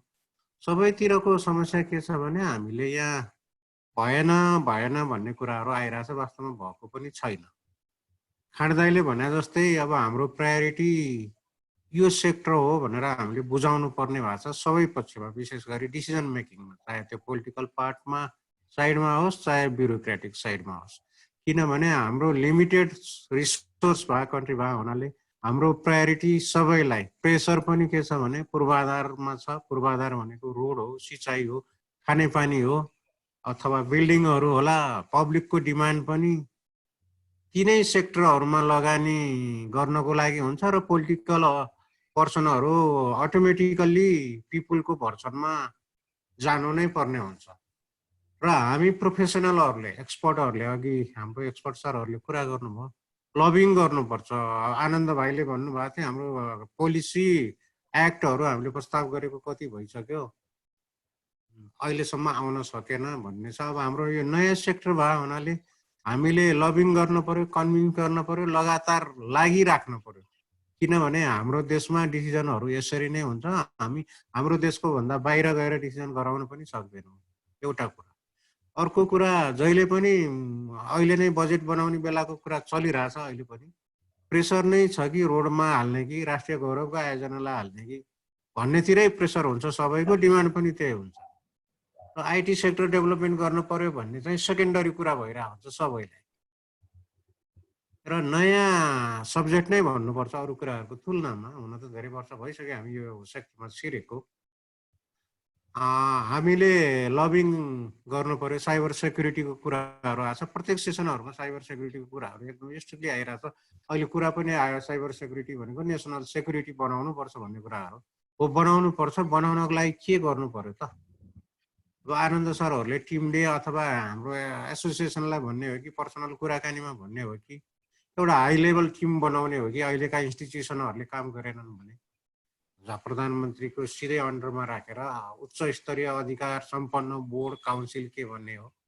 त्यसलाई रिसोर्स दिनु पर्यो, इन्स्टिट्युसनल एरेन्जमेन्ट मिलाउनु पर्ला, सबै बेसिक 4-5 फिचर्स हामीलाई जे चिज गर्न नि चाहिन्छ नै त्यो भने हामीले कन्भिन्स गर्नु पर्यो। अहिले यो अर्थक्वेकमा कोभिडको यो एपिडेमिकको बेलामा रियलाइज पक्कै पनि भयो होला, लिडरसिपमा बस्नेलाई मान्छेलाई, डिसिजन मेकरहरूलाई, हाई लेभल ब्युरोक्रेटहरूलाई पनि पक्कै रियलाइजेसन भएको छ नि त। हामीले मिटिङ पनि त यही भर्चुअल मिन्सबाट गरेका छौँ नि त।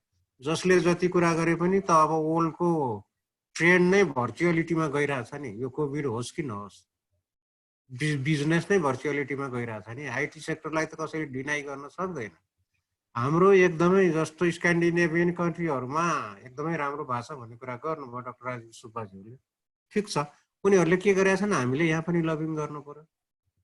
हाम्रो प्रत्येक चिज यो सेक्टर मात्रै होइन, हामी जहाँ पनि कुरा गर्दा लबिङ गरेरै गर्नु परेको छ हामीलाई। किनभने अघि कुरा पनि आएको थियो, हाम्रो पोलिटिसियनहरूलाई पनि के छ भने लिमिटेड टाइम हुन्छ, छोटो समय बस्छन्, जति कुरा गरे नि आजको मितिसम्म पनि 2/3 सरकार भन्दा पनि पोलिटिकल इन्स्टेबिलिटी देखिरहेछ भनेपछि पोलिटिकल साइडबाट वास्तवमा टाइम दिन पनि भ्याइराख्नु भएको छैन, सकिराख्नु भएको छैन। एकैजना मान्छेले, एकजनाले बल्ल बुझ्ने बेला हुन्छ अनि अर्को आइहाल्छ, उसले बुझ्ने बेला हुन्छ अर्को आउँछ, या पार्टी चेन्ज हुन्छ या व्यक्ति चेन्ज हुन्छ। यो परिस्थिति छ भने अब हामी पर्मानेन्ट गभर्मेन्ट भनेको ब्युरोक्रेटहरू हाई लेभल जस्तो डाक्टर साहब पनि अब योभन्दा अगाडि एउटा डिसिजन मेकिङ ठाउँमै हुनुहुन्थ्यो, हाम्रो आनन्दजी त अझै पनि हुनुहुन्छ, हामीहरू पनि छौँ। लबिङ गरौँ, आइटी सेक्टर चाहिँ जरुरी छ भनेर इफोर्ट गरौँ, गर्दै जाउँ, हुन्छ नै, हामीले अप्टिमिस्टिक भएर सोचौँ। यति भन्दै आजको कार्यक्रममा अर्गनाइज गर्ने सबै साथीहरूलाई मेरो धन्यवाद छ। विशेष गरी सञ्जय भाइ एक्टिभली लागेर गरिरहेछ, सिडेन एक्जिक्युटिभ कमिटीका साथीहरू, उपाध्यक्षज्यू, महासचिवज्यू लगायत सम्पूर्ण, र विशेष गरेर खाँड दाइलाई र हाम्रो रिसोर्स पर्सन डाक्टर साहबहरूप्रति हार्दिक आभार व्यक्त गर्दै आजको कार्यक्रम यही अन्त्य भएको निवेदन गर्न चाहन्छु। धन्यवाद।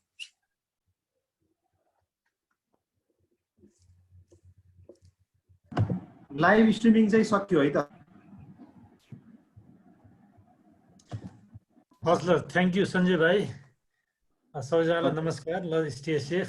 सबैलाई नमस्कार है, एकदम राम्रो धेरै धन्यवाद है, धेरै धन्यवाद, नमस्कार। ल मेरो पनि सबैलाई नमस्कार, धन्यवाद। बालकृष्ण दाइलाई विशेष धन्यवाद। ल तपाईँहरूलाई विशेष धन्यवाद, धेरै नयाँ कुरा बुझ्ने मौका पाएँ मैले, धन्यवाद। ठिक छ, दाइको पनि एकदमै राम्रो थियो आजको।